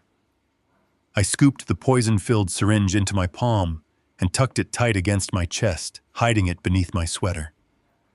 I left the harmless saltwater syringe resting in its exact place on the bedsheets. The entire sleight of hand took less than a second. It was completely masked by my jerking limbs and the sheer terror filling the bedroom. Justin finally managed to pin my shoulders to the floor. He pressed his heavy knees into my chest, physically crushing the breath out of my lungs. He screamed at Monica to stop panicking and just finish the job right now. He told her the bleeding head wound was actually a perfect addition to their plan. He said the deep gash would make the fatal stairway accident look even more convincing to the police. Monica grabbed the syringe from the edge of the mattress. Her hands were shaking so violently, she almost dropped it. She knelt down beside me on the floor, slipping on the spilled water. I continued to jerk my head back and forth, putting up a desperate final struggle. Justin held my left arm flat down against the hardwood floor. He exposed the soft, pale skin of my inner elbow. Monica removed the plastic cap from the needle with her teeth. She did not bother to search for a clean vein or sanitize the area. She simply plunged the sharp steel needle directly into my flesh. I felt the cold, sharp sting of the metal piercing my skin. She pushed the plastic plunger all the way down with her thumb. The clear liquid flooded rapidly into my bloodstream. It was not the lethal synthetic cardiac toxin. It was nothing but cold, harmless salt water. I knew exactly how a man dying of a massive heart attack should behave. I let my violent convulsions slowly fade into weak, pathetic tremors. I let out a long, rattling gasp that echoed in the quiet room. I rolled my eyes back into bed until only the whites were showing. I let my jaw go completely slack. I allowed my entire body to go completely limp against the floorboards. I slowed my breathing down to an imperceptible, shallow rhythm. I played the part of a fresh corpse with flawless, absolute dedication. Justin slowly released his tight grip on my shoulders. He stood up, backing away from my motionless body. He was panting heavily, wiping the sweat and my blood from his own hands. He looked down at me and let out a long, shaky breath of profound relief. He told his wife that it was finally over. He said the massive dose of poison would stop my heart completely within the next 10 minutes. Monica stood up and wiped her hands on her trousers. She looked at the blood staining the floor and asked Justin what they should do next. Justin spoke with a cold, calculated detachment that chilled me to the bone. He said they would leave me right here on the bedroom floor for the next few hours. He wanted to be absolutely certain that my pulse had stopped completely before they touched my body again. He told Monica they would return to the bedroom at exactly 2 o'clock in the morning. They would wrap my lifeless body in a thick blanket and drag me down the hallway. They would throw me headfirst down the steep concrete steps leading into the basement.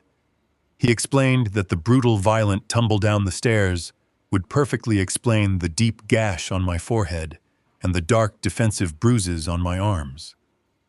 He said the paramedics would take one look at the bloody scene and declare it a tragic, fatal fall caused by severe dementia.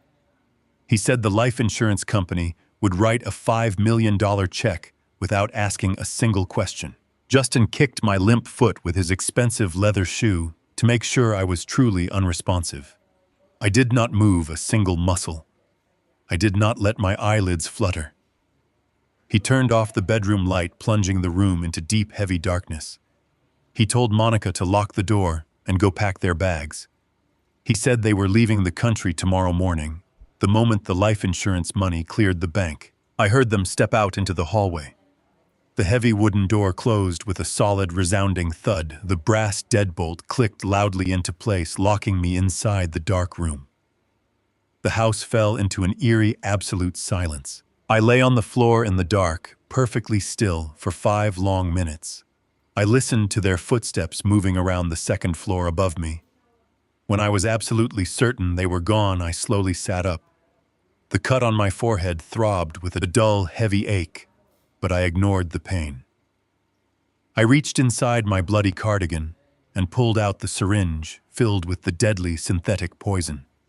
The murder weapon was now securely in my hands. The lethal physical threat had been completely neutralized. I had survived their execution. I wiped the blood from my eye and stared at the locked bedroom door. I had a few hours left before they returned to drag my body away. I had to prepare for the final confrontation at the top of the basement stairs. They thought they were coming back to dispose of a weak, dead old man. They were about to walk straight into an ambush that would end their freedom forever. The thick blood from the gash on my forehead was beginning to dry, turning into a tight crust against my skin. I sat on the hardwood floor of my locked bedroom, listening to the terrifying silence of my own house.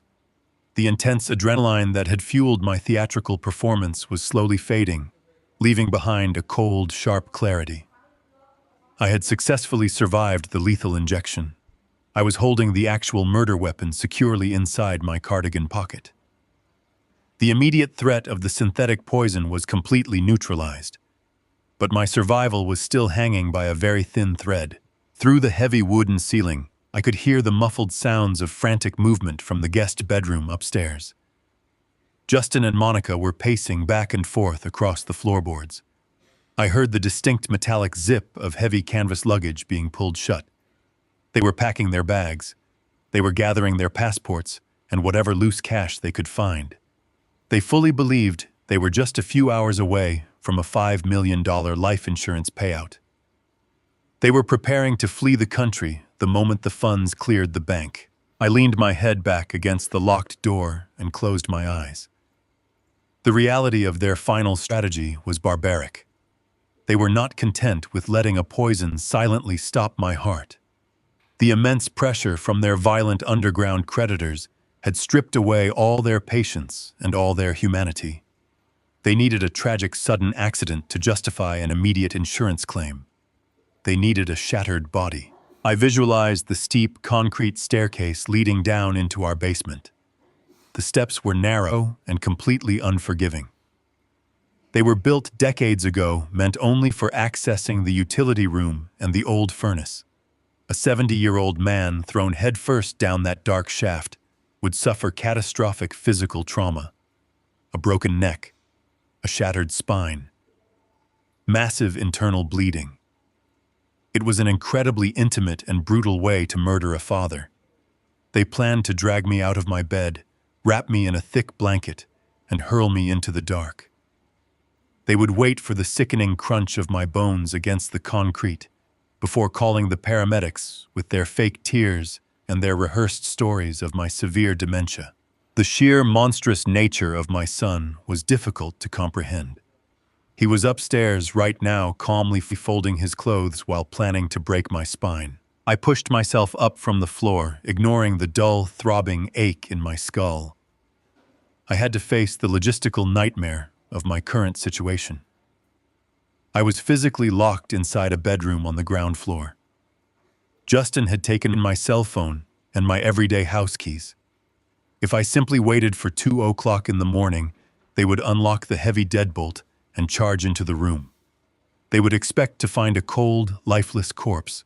If they opened that door and found me standing in the center of the room, fully awake and staring back at them, the shock would quickly turn into absolute violent panic. Justin was a cornered animal running out of time. He needed a body to pay off the men who were threatening to end his life. If he realized I had tricked him, he would not simply surrender. He would attack me with everything he had. I was younger, heavier, and fueled by pure survival instinct. In a physical brawl inside this cramped bedroom, I would lose. I would be beaten to death with his bare hands, and he would still get his insurance money. I could not fight them alone. I needed the police inside this house before that bedroom door opened. But I was entirely isolated. I had no phone to dial for help. I had no heavy furniture capable of breaking the reinforced glass of my bedroom window. If I screamed for the neighbors, the sound would be muffled by the heavy rain, and Justin would simply rush in and silence me. I began to pace the dark room, relying on the tactical contingency plans I had established with my attorney, Stephen. Stephen was a fiercely intelligent man who left nothing to chance. He knew exactly how the dead man trust functioned. He knew that the automated legal protocol had already been triggered at the courthouse hours ago. The moment the court clerk stamped that fraudulent medical affidavit, a digital alert flashed across the secure servers at Stephen's law firm. Stephen knew that my son's access to the $60 million was officially blocked. He also knew that the moment Justin discovered the empty bank accounts, his greed would instantly transform into violent desperation.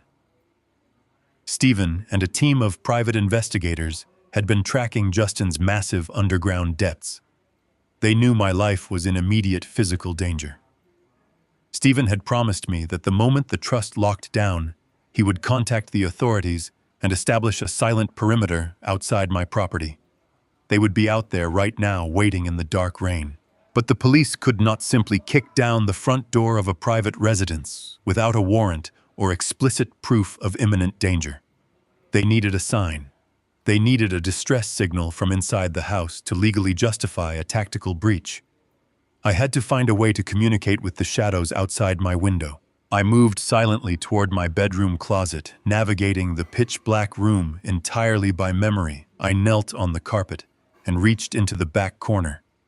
I found the small plastic medical bag where I had hidden the saline syringe earlier that afternoon. I ran my fingers through the sterile gauze pads and the plastic pill bottles. I was looking for a specific tool my late wife used to check her pupil dilation. My fingers brushed against a heavy, smooth cylinder of cold aluminum. It was a professional-grade diagnostic pen light. I pulled it out of the bag and pressed the small rubber switch on the back. A brilliant, concentrated beam of piercing white light hit the floor. The battery was fully charged. I turned off the light and crept toward the large bedroom window facing the front street. The storm outside was relentless. Heavy sheets of rain pounded against the glass, distorting the glow of the street lamps. I carefully peeled back the very edge of the thick blackout curtain, ensuring no light would bleed into the hallway. I pressed my face against the cold glass and scanned the dark street. Parked halfway down the block, completely cloaked in the heavy shadows of a massive oak tree, sat an unmarked black sedan. It was completely dark, but I could barely make out the faint silhouette of two men sitting in the front seats. It was the cavalry. I raised the aluminum pen light and pressed the tip directly against the window pane. I took a deep breath and began to press the rubber switch. 3 short, rapid flashes of brilliant white light. 3 long, deliberate flashes. 3 short, rapid flashes. It was the universal signal for extreme distress, SOS. I paused for a second and then repeated the pattern. 3 short. 3 long. 3 short. I stared at the dark sedan down the street, praying that Stephen or the detectives were looking at my window. The tension in my chest was unbearable. Suddenly, the bright red brake lights of the black sedan blinked twice in the heavy rain. It was a silent, instantaneous confirmation. They saw the signal. They knew I was alive, and they knew the murder plot was actively underway. I lowered the pen light and let the heavy curtain fall back into place.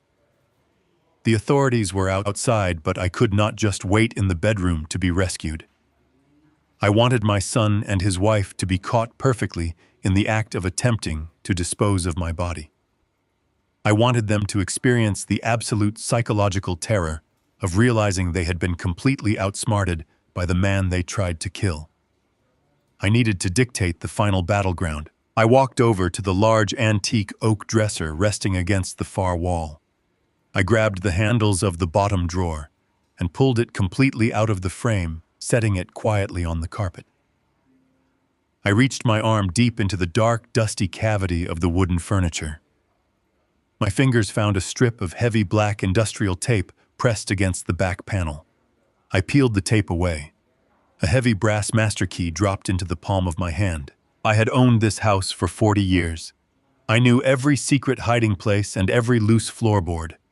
I always kept a spare master key hidden in the bedroom for absolute emergencies. Justin thought he had locked me in a cage, but he had only locked himself out. I walked over to the bedroom door and slid the cold brass key into the internal mechanism of the deadbolt. I turned it with agonizing slowness, carefully muffling the sharp, metallic click of the tumbler, releasing. The door was officially unlocked. I was completely free to move through the house. I looked at the glowing red numbers on my digital alarm clock. It was 1:30 in the morning. I had exactly 30 minutes before Justin and Monica came downstairs to drag my body away. I had 30 minutes to descend into the basement, to arrange the lighting, and to take my seat at the bottom of the concrete stairs. I took a deep, steadying breath and pushed the heavy wooden door open, stepping out into the dark hallway, ready to welcome my executioners to their final destination. I pulled the heavy wooden door of my bedroom open just an inch. The hallway was completely black. The only sound was the steady drumming of the rain against the roof.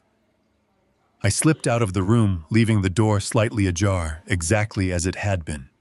I did not want them to notice a broken lock if they checked early. I moved silently across the hardwood floor toward the kitchen. Every step was calculated. I knew exactly which floorboards groaned and which ones were safe to step on. I had lived in this house for 4 decades. My son had only lived here as a guest. This was my territory. I reached the side utility door located just off the kitchen pantry. This door led directly out to the narrow alleyway alongside the property. 2 days ago, while my son was distracted by a football game on television, I had taken a small bottle of mineral oil from the kitchen cabinet. I had carefully coated the rusted metal hinges of this specific door. I knew I would need a silent entry point for the authorities when the final night arrived. I stood in the pitch-black pantry, pressing my back against the cool plaster wall. I watched the digital display of the microwave oven in the kitchen.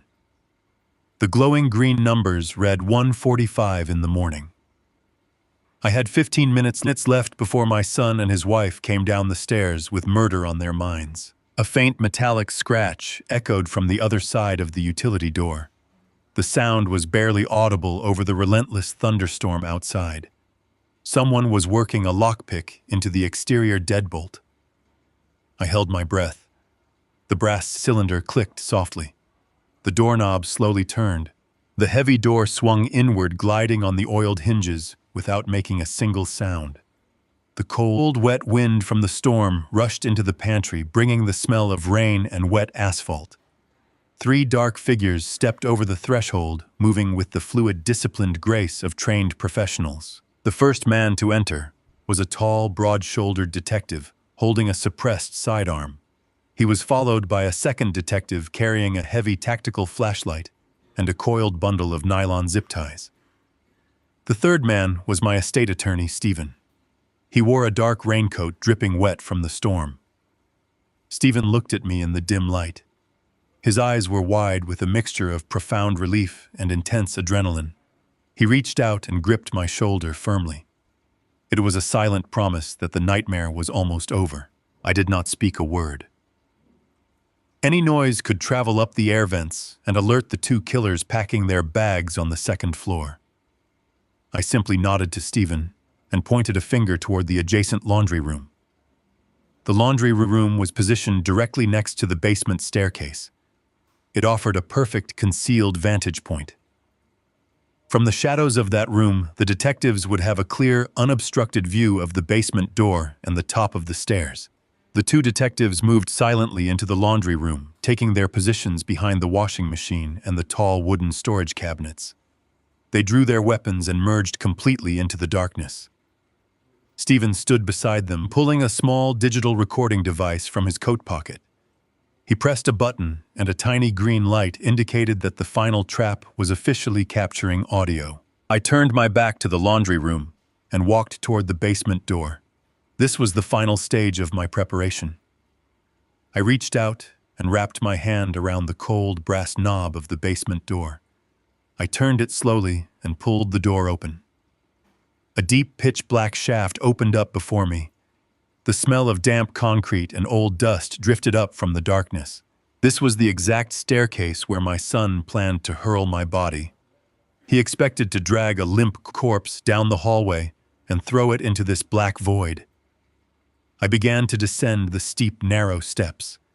I moved carefully, gripping the wooden handrail tightly. My joints ached and the dried blood on my forehead pulled uncomfortably against my skin, but I ignored the physical toll. The poison in my system had been neutralized, and my mind was sharper than it had been in years. I reached the bottom of the concrete stairs. The basement was a large, unfinished space filled with old cardboard boxes and covered furniture. Right at the base of the steps, sitting directly under a bare hanging light bulb, was a sturdy wooden armchair. I had brought it down here weeks ago when I first suspected their violent intentions. I reached up and grasped the pull chain attached to the hanging light bulb. I did not turn it on yet. I sat down heavily in the wooden armchair. I rested my hands on my knees and stared up the steep flight of concrete stairs. At the very top of the shaft, the basement door stood wide open, spilling a faint sliver of gray light from the hallway down the top 3 steps. The staging was absolutely perfect. The trap was fully armed. The authorities were standing silently in the adjacent room with their weapons drawn. I was sitting at the bottom of the designated murder site, fully awake and waiting. I looked at my wristwatch. The glowing dial read 1:55 in the morning. I had 5 minutes remaining. I closed my eyes and focused on slowing my heart rate. I needed to project an aura of absolute dominance when they finally walked through that door. They had spent months treating me like a pathetic, useless burden. They had stripped away my dignity and laughed about it in the dark. They were about to discover the terrifying consequences of underestimating a man who had nothing left to lose. The wooden floorboards on the second floor suddenly creaked loudly. The sound traveled clearly down the staircase shaft. Heavy footsteps began to move across the ceiling directly above me. They had finished packing their luggage. They were moving out into the upstairs hallway. I heard the distinct sound of 2 people trying to walk quietly down the main carpeted staircase. They were trying to be stealthy as they approached my locked bedroom door on the ground floor. My son and his wife were creeping through the dark house, clutching a heavy blanket, preparing to execute their own father. I reached into the pocket of my cardigan and pulled out the thick, black-rimmed reading glasses that belonged to my late wife. I ran my thumb over the smooth plastic of the frames. This device had started the entire war. The digital recording of their original murder plot was still safely stored inside the memory chip. I held the glasses tightly in my right hand, resting them on my knee. The footsteps downstairs stopped moving. I knew exactly where they were standing. They were standing right outside my bedroom door. I heard the soft metallic scrape of the spare key sliding into the heavy deadbolt. They were unlocking the door, expecting to find a dead man on the floor. The final confrontation was only seconds away. I stared up into the dark tunnel of the staircase, completely ready for the end. The heavy brass deadbolt on my bedroom door clicked open with a sharp metallic snap. The sound echoed clearly down the empty staircase shaft, reaching my ears at the bottom of the basement. I sat perfectly still in the sturdy wooden armchair, letting the absolute darkness of the cellar wrap around me like a heavy blanket. The grandfather clock in the upstairs hallway chimed twice. It was exactly 2 in the morning. My executioners had arrived on schedule. Through the floorboards above my head, I mapped their exact movements. I heard the slow, agonizing creak of the bedroom door swinging inward. Justin and Monica were stepping over the threshold. They were carrying the thick, heavy woolen blanket they intended to wrap around my lifeless corpse. They moved with the hushed, careful steps of people committing a profound atrocity. They fully expected to trip over a cold, stiff body resting in a pool of dried blood. They expected their nightmare to be over and their $5 million payday to be secured. The silence that followed their entry was the most beautiful sound I had ever heard. It was not a calm silence. It was a vacuum of absolute, total shock. The hushed, careful footsteps abruptly stopped. A heavy, frantic tension instantly bled through the floorboards. I could vividly picture the scene unfolding in the bedroom.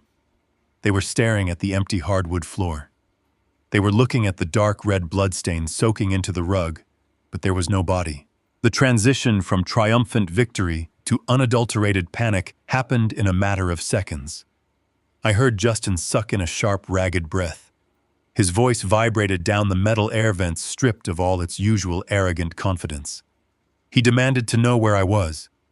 He asked Monica if she had moved the body. His whisper was frantic and high-pitched. Monica responded with a trembling, terrified gasp. She told him men with stopped hearts do not simply stand up and walk away. Their confusion morphed into sheer terror as they processed the impossible reality of the room. They scoured the shadows of the bedroom, expecting me to jump out at them. Then the ultimate realization hit them. I heard Monica let out a stifled, horrified sob. She had found the second syringe resting on the edge of the mattress. She realized the lethal injection had been compromised.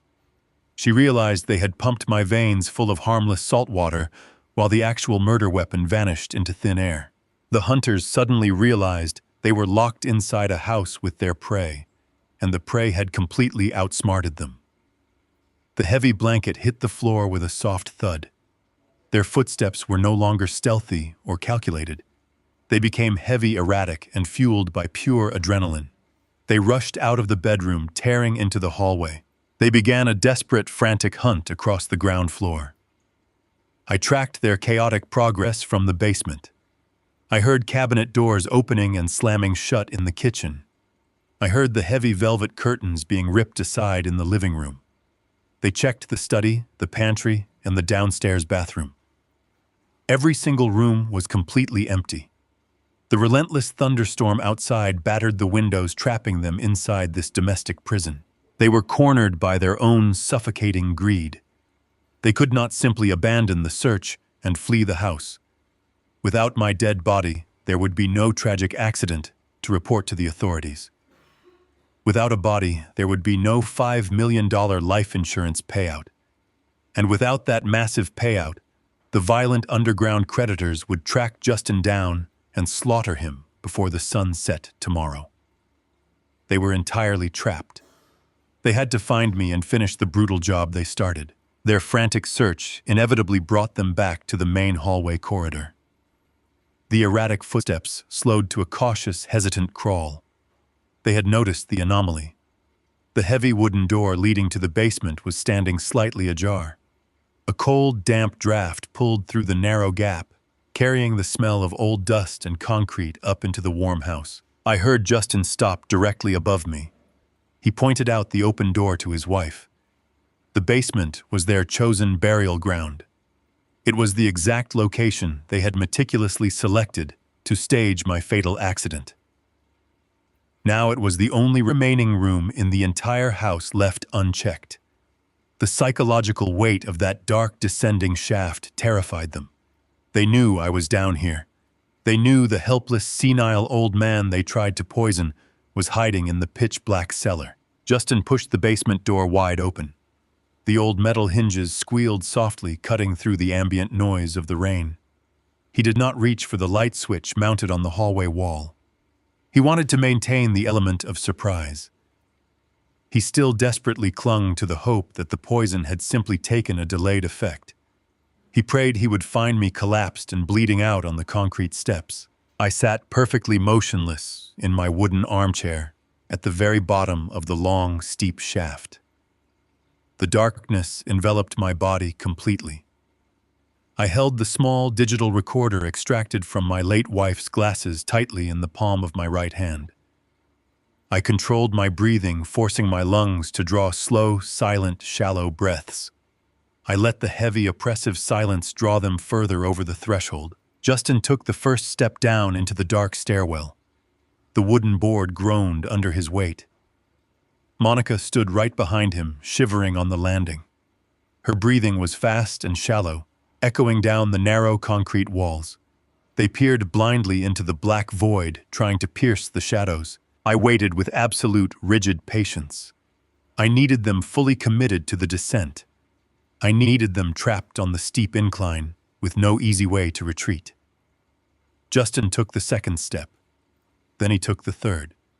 His balance shifted forward as he leaned into the dark, straining his eyes to find my broken body at the bottom. I reached up my left hand. My fingers found the cold metal chain connected to the bare overhead light bulb, hanging directly above my chair. I wrapped the chain securely around my knuckles. I stared up into the darkness, pinpointing the exact location of their terrified breathing. I pulled the metal chain downward with a sharp, deliberate tug. A blinding explosion of harsh yellow light flooded the entire unfinished basement. The sudden illumination struck the steep concrete staircase, washing away every single shadow in a fraction of a second. The bright glare caught the two murderers standing near the top of the stairs, completely exposed and highly vulnerable. They froze instantly. The sudden burst of light hit them like a physical blow. The blood drained completely from Justin's face, leaving his skin a sickly pale gray.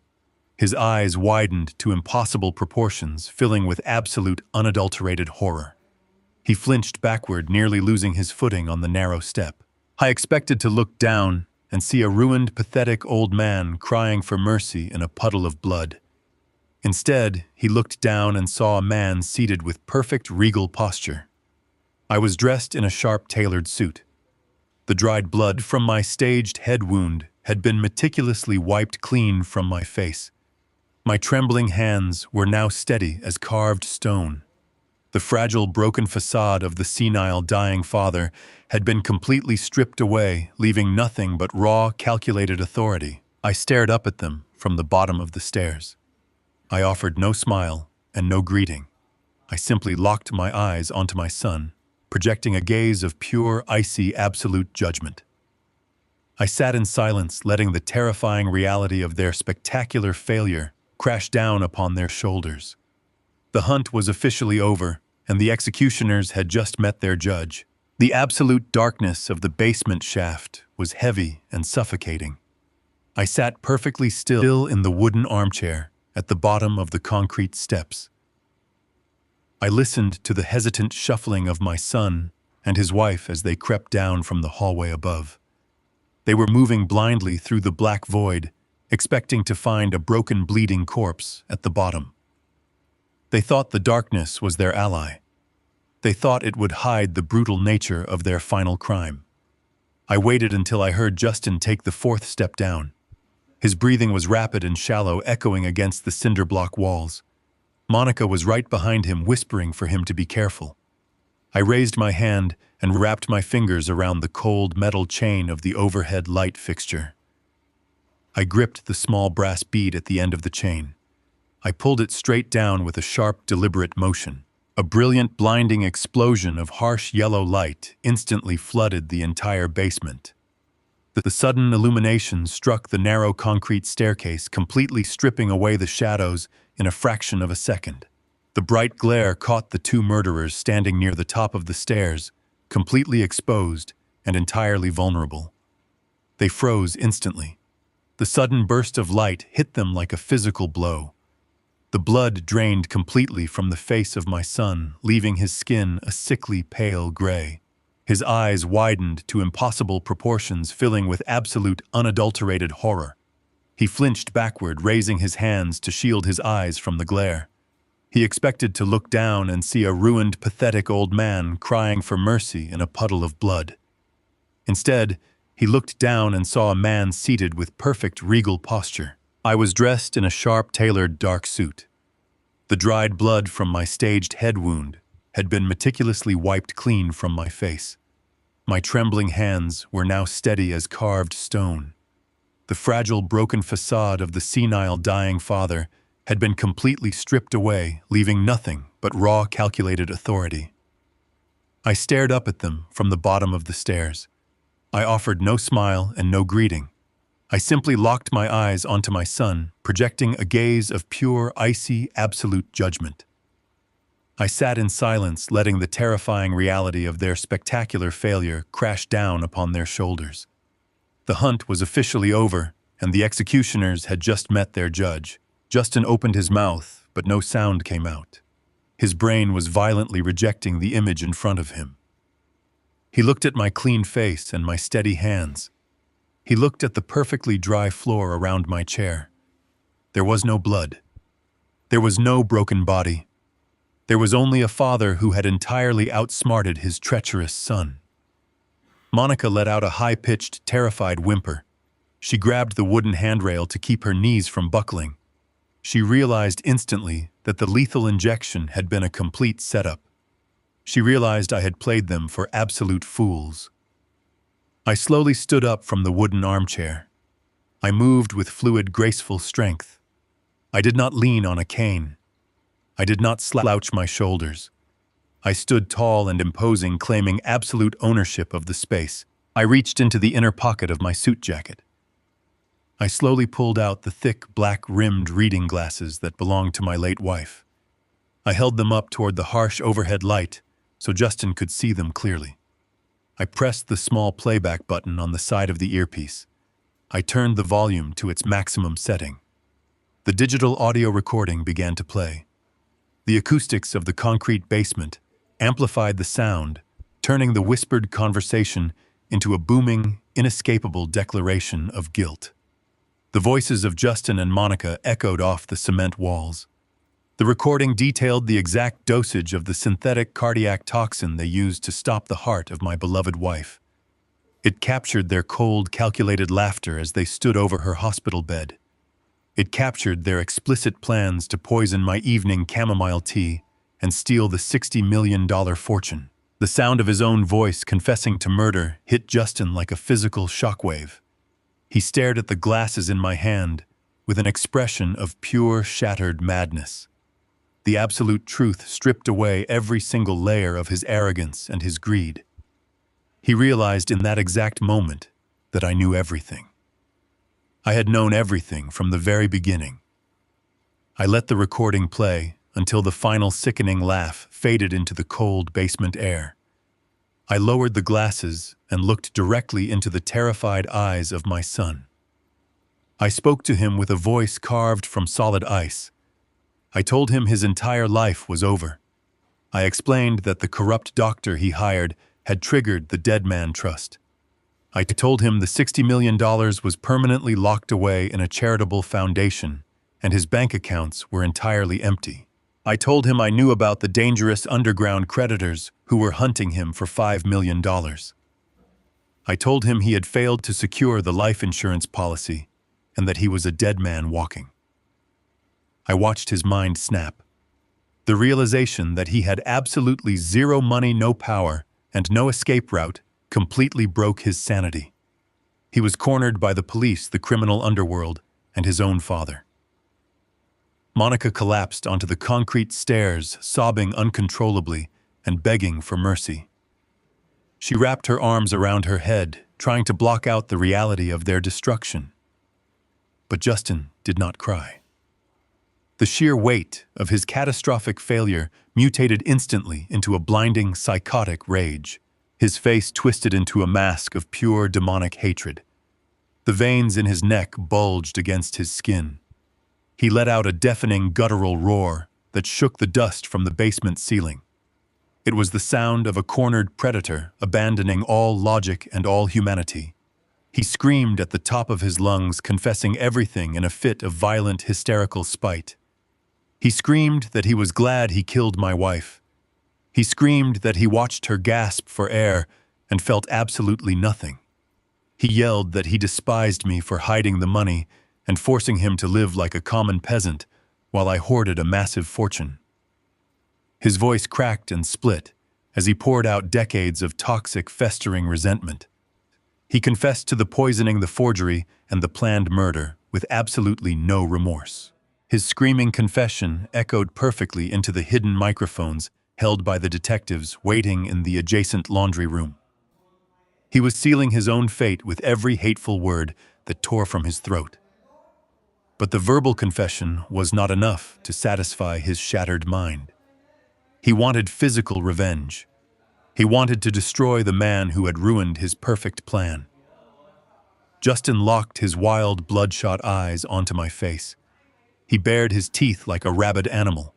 He lowered his center of gravity and kicked off the top stair with explosive, terrifying speed. He launched his entire body weight forward, hurtling down the steep concrete staircase directly toward me. He abandoned the stairs entirely, launching himself through the air, with his hands outstretched like deadly claws. He intended to crash into me and carry us both backward into the solid concrete wall. He wanted to crush my skull and snap my neck, even if it meant breaking his own bones in the process. He was a massive, falling projectile fueled by pure homicidal desperation. Time seemed to slow down to a microscopic crawl. I stood rooted to the spot at the bottom of the stairs, watching the absolute monster I had raised fly through the air. The distance between my life and my brutal death was suddenly measured in mere millimeters. The raging mass of my son descended upon me rapidly, closing the gap between my ultimate salvation and total physical destruction. The distance between my son and my throat vanished in an instant.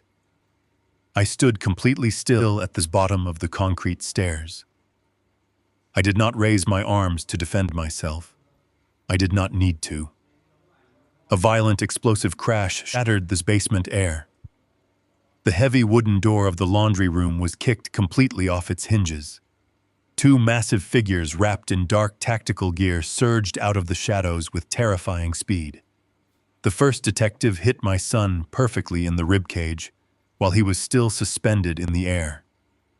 The sheer kinetic force of the tackle redirected his entire body weight. Instead of crushing my skull against the concrete wall, he was slammed violently onto the hard basement floor. The sickening thud of his shoulder hitting the cement echoed loudly in the small space. The second detective was on top of him in a fraction of a second. He drove his heavy knee directly into the center of my son, back pinning him flat against the cold ground. Justin thrashed and screamed like a wild animal caught in a snare. He cursed and spat, demanding they get off him. But the officers moved with cold, practiced efficiency. The detective grabbed my son's wrists and wrenched them painfully behind his back. The sharp, unmistakable metallic click of heavy steel handcuffs snapping shut echoed through the basement. It was the absolute final sound of my son's freedom. Up on the landing, Monica let out a piercing, hysterical scream. She turned and tried to scramble back up the narrow stairs toward the ground floor. She did not make it past the third step. A third officer holding a heavy flashlight stepped out from the upper hallway and blocked her path. She collapsed onto the wooden stairs, sobbing uncontrollably. She raised her hands in the air, begging them not to hurt her. She screamed that it was all his idea and that he had forced her to go along with the murder plot. She was already betraying her husband in a desperate, pathetic attempt to save herself. The officer simply grabbed her wrists and secured them in thick nylon zip ties. Her wailing cries bounced off the concrete walls, sounding like the miserable, pathetic whimpers they truly were. My attorney. Stephen stepped out of the ruined laundry room. He walked over and stood right beside. He held up a small digital recording device. He announced to the room that the entire confession, including the intent to murder and the admission of poisoning, had been captured with crystal-clear audio. He told the detectives they had everything they needed for 2 convictions of first-degree attempted murder and 1 conviction of first-degree murder for my beloved wife, Barbara. The detective hauled Justin up from the floor. My son was breathing heavily. His expensive suit was covered in basement dust and his own sweat.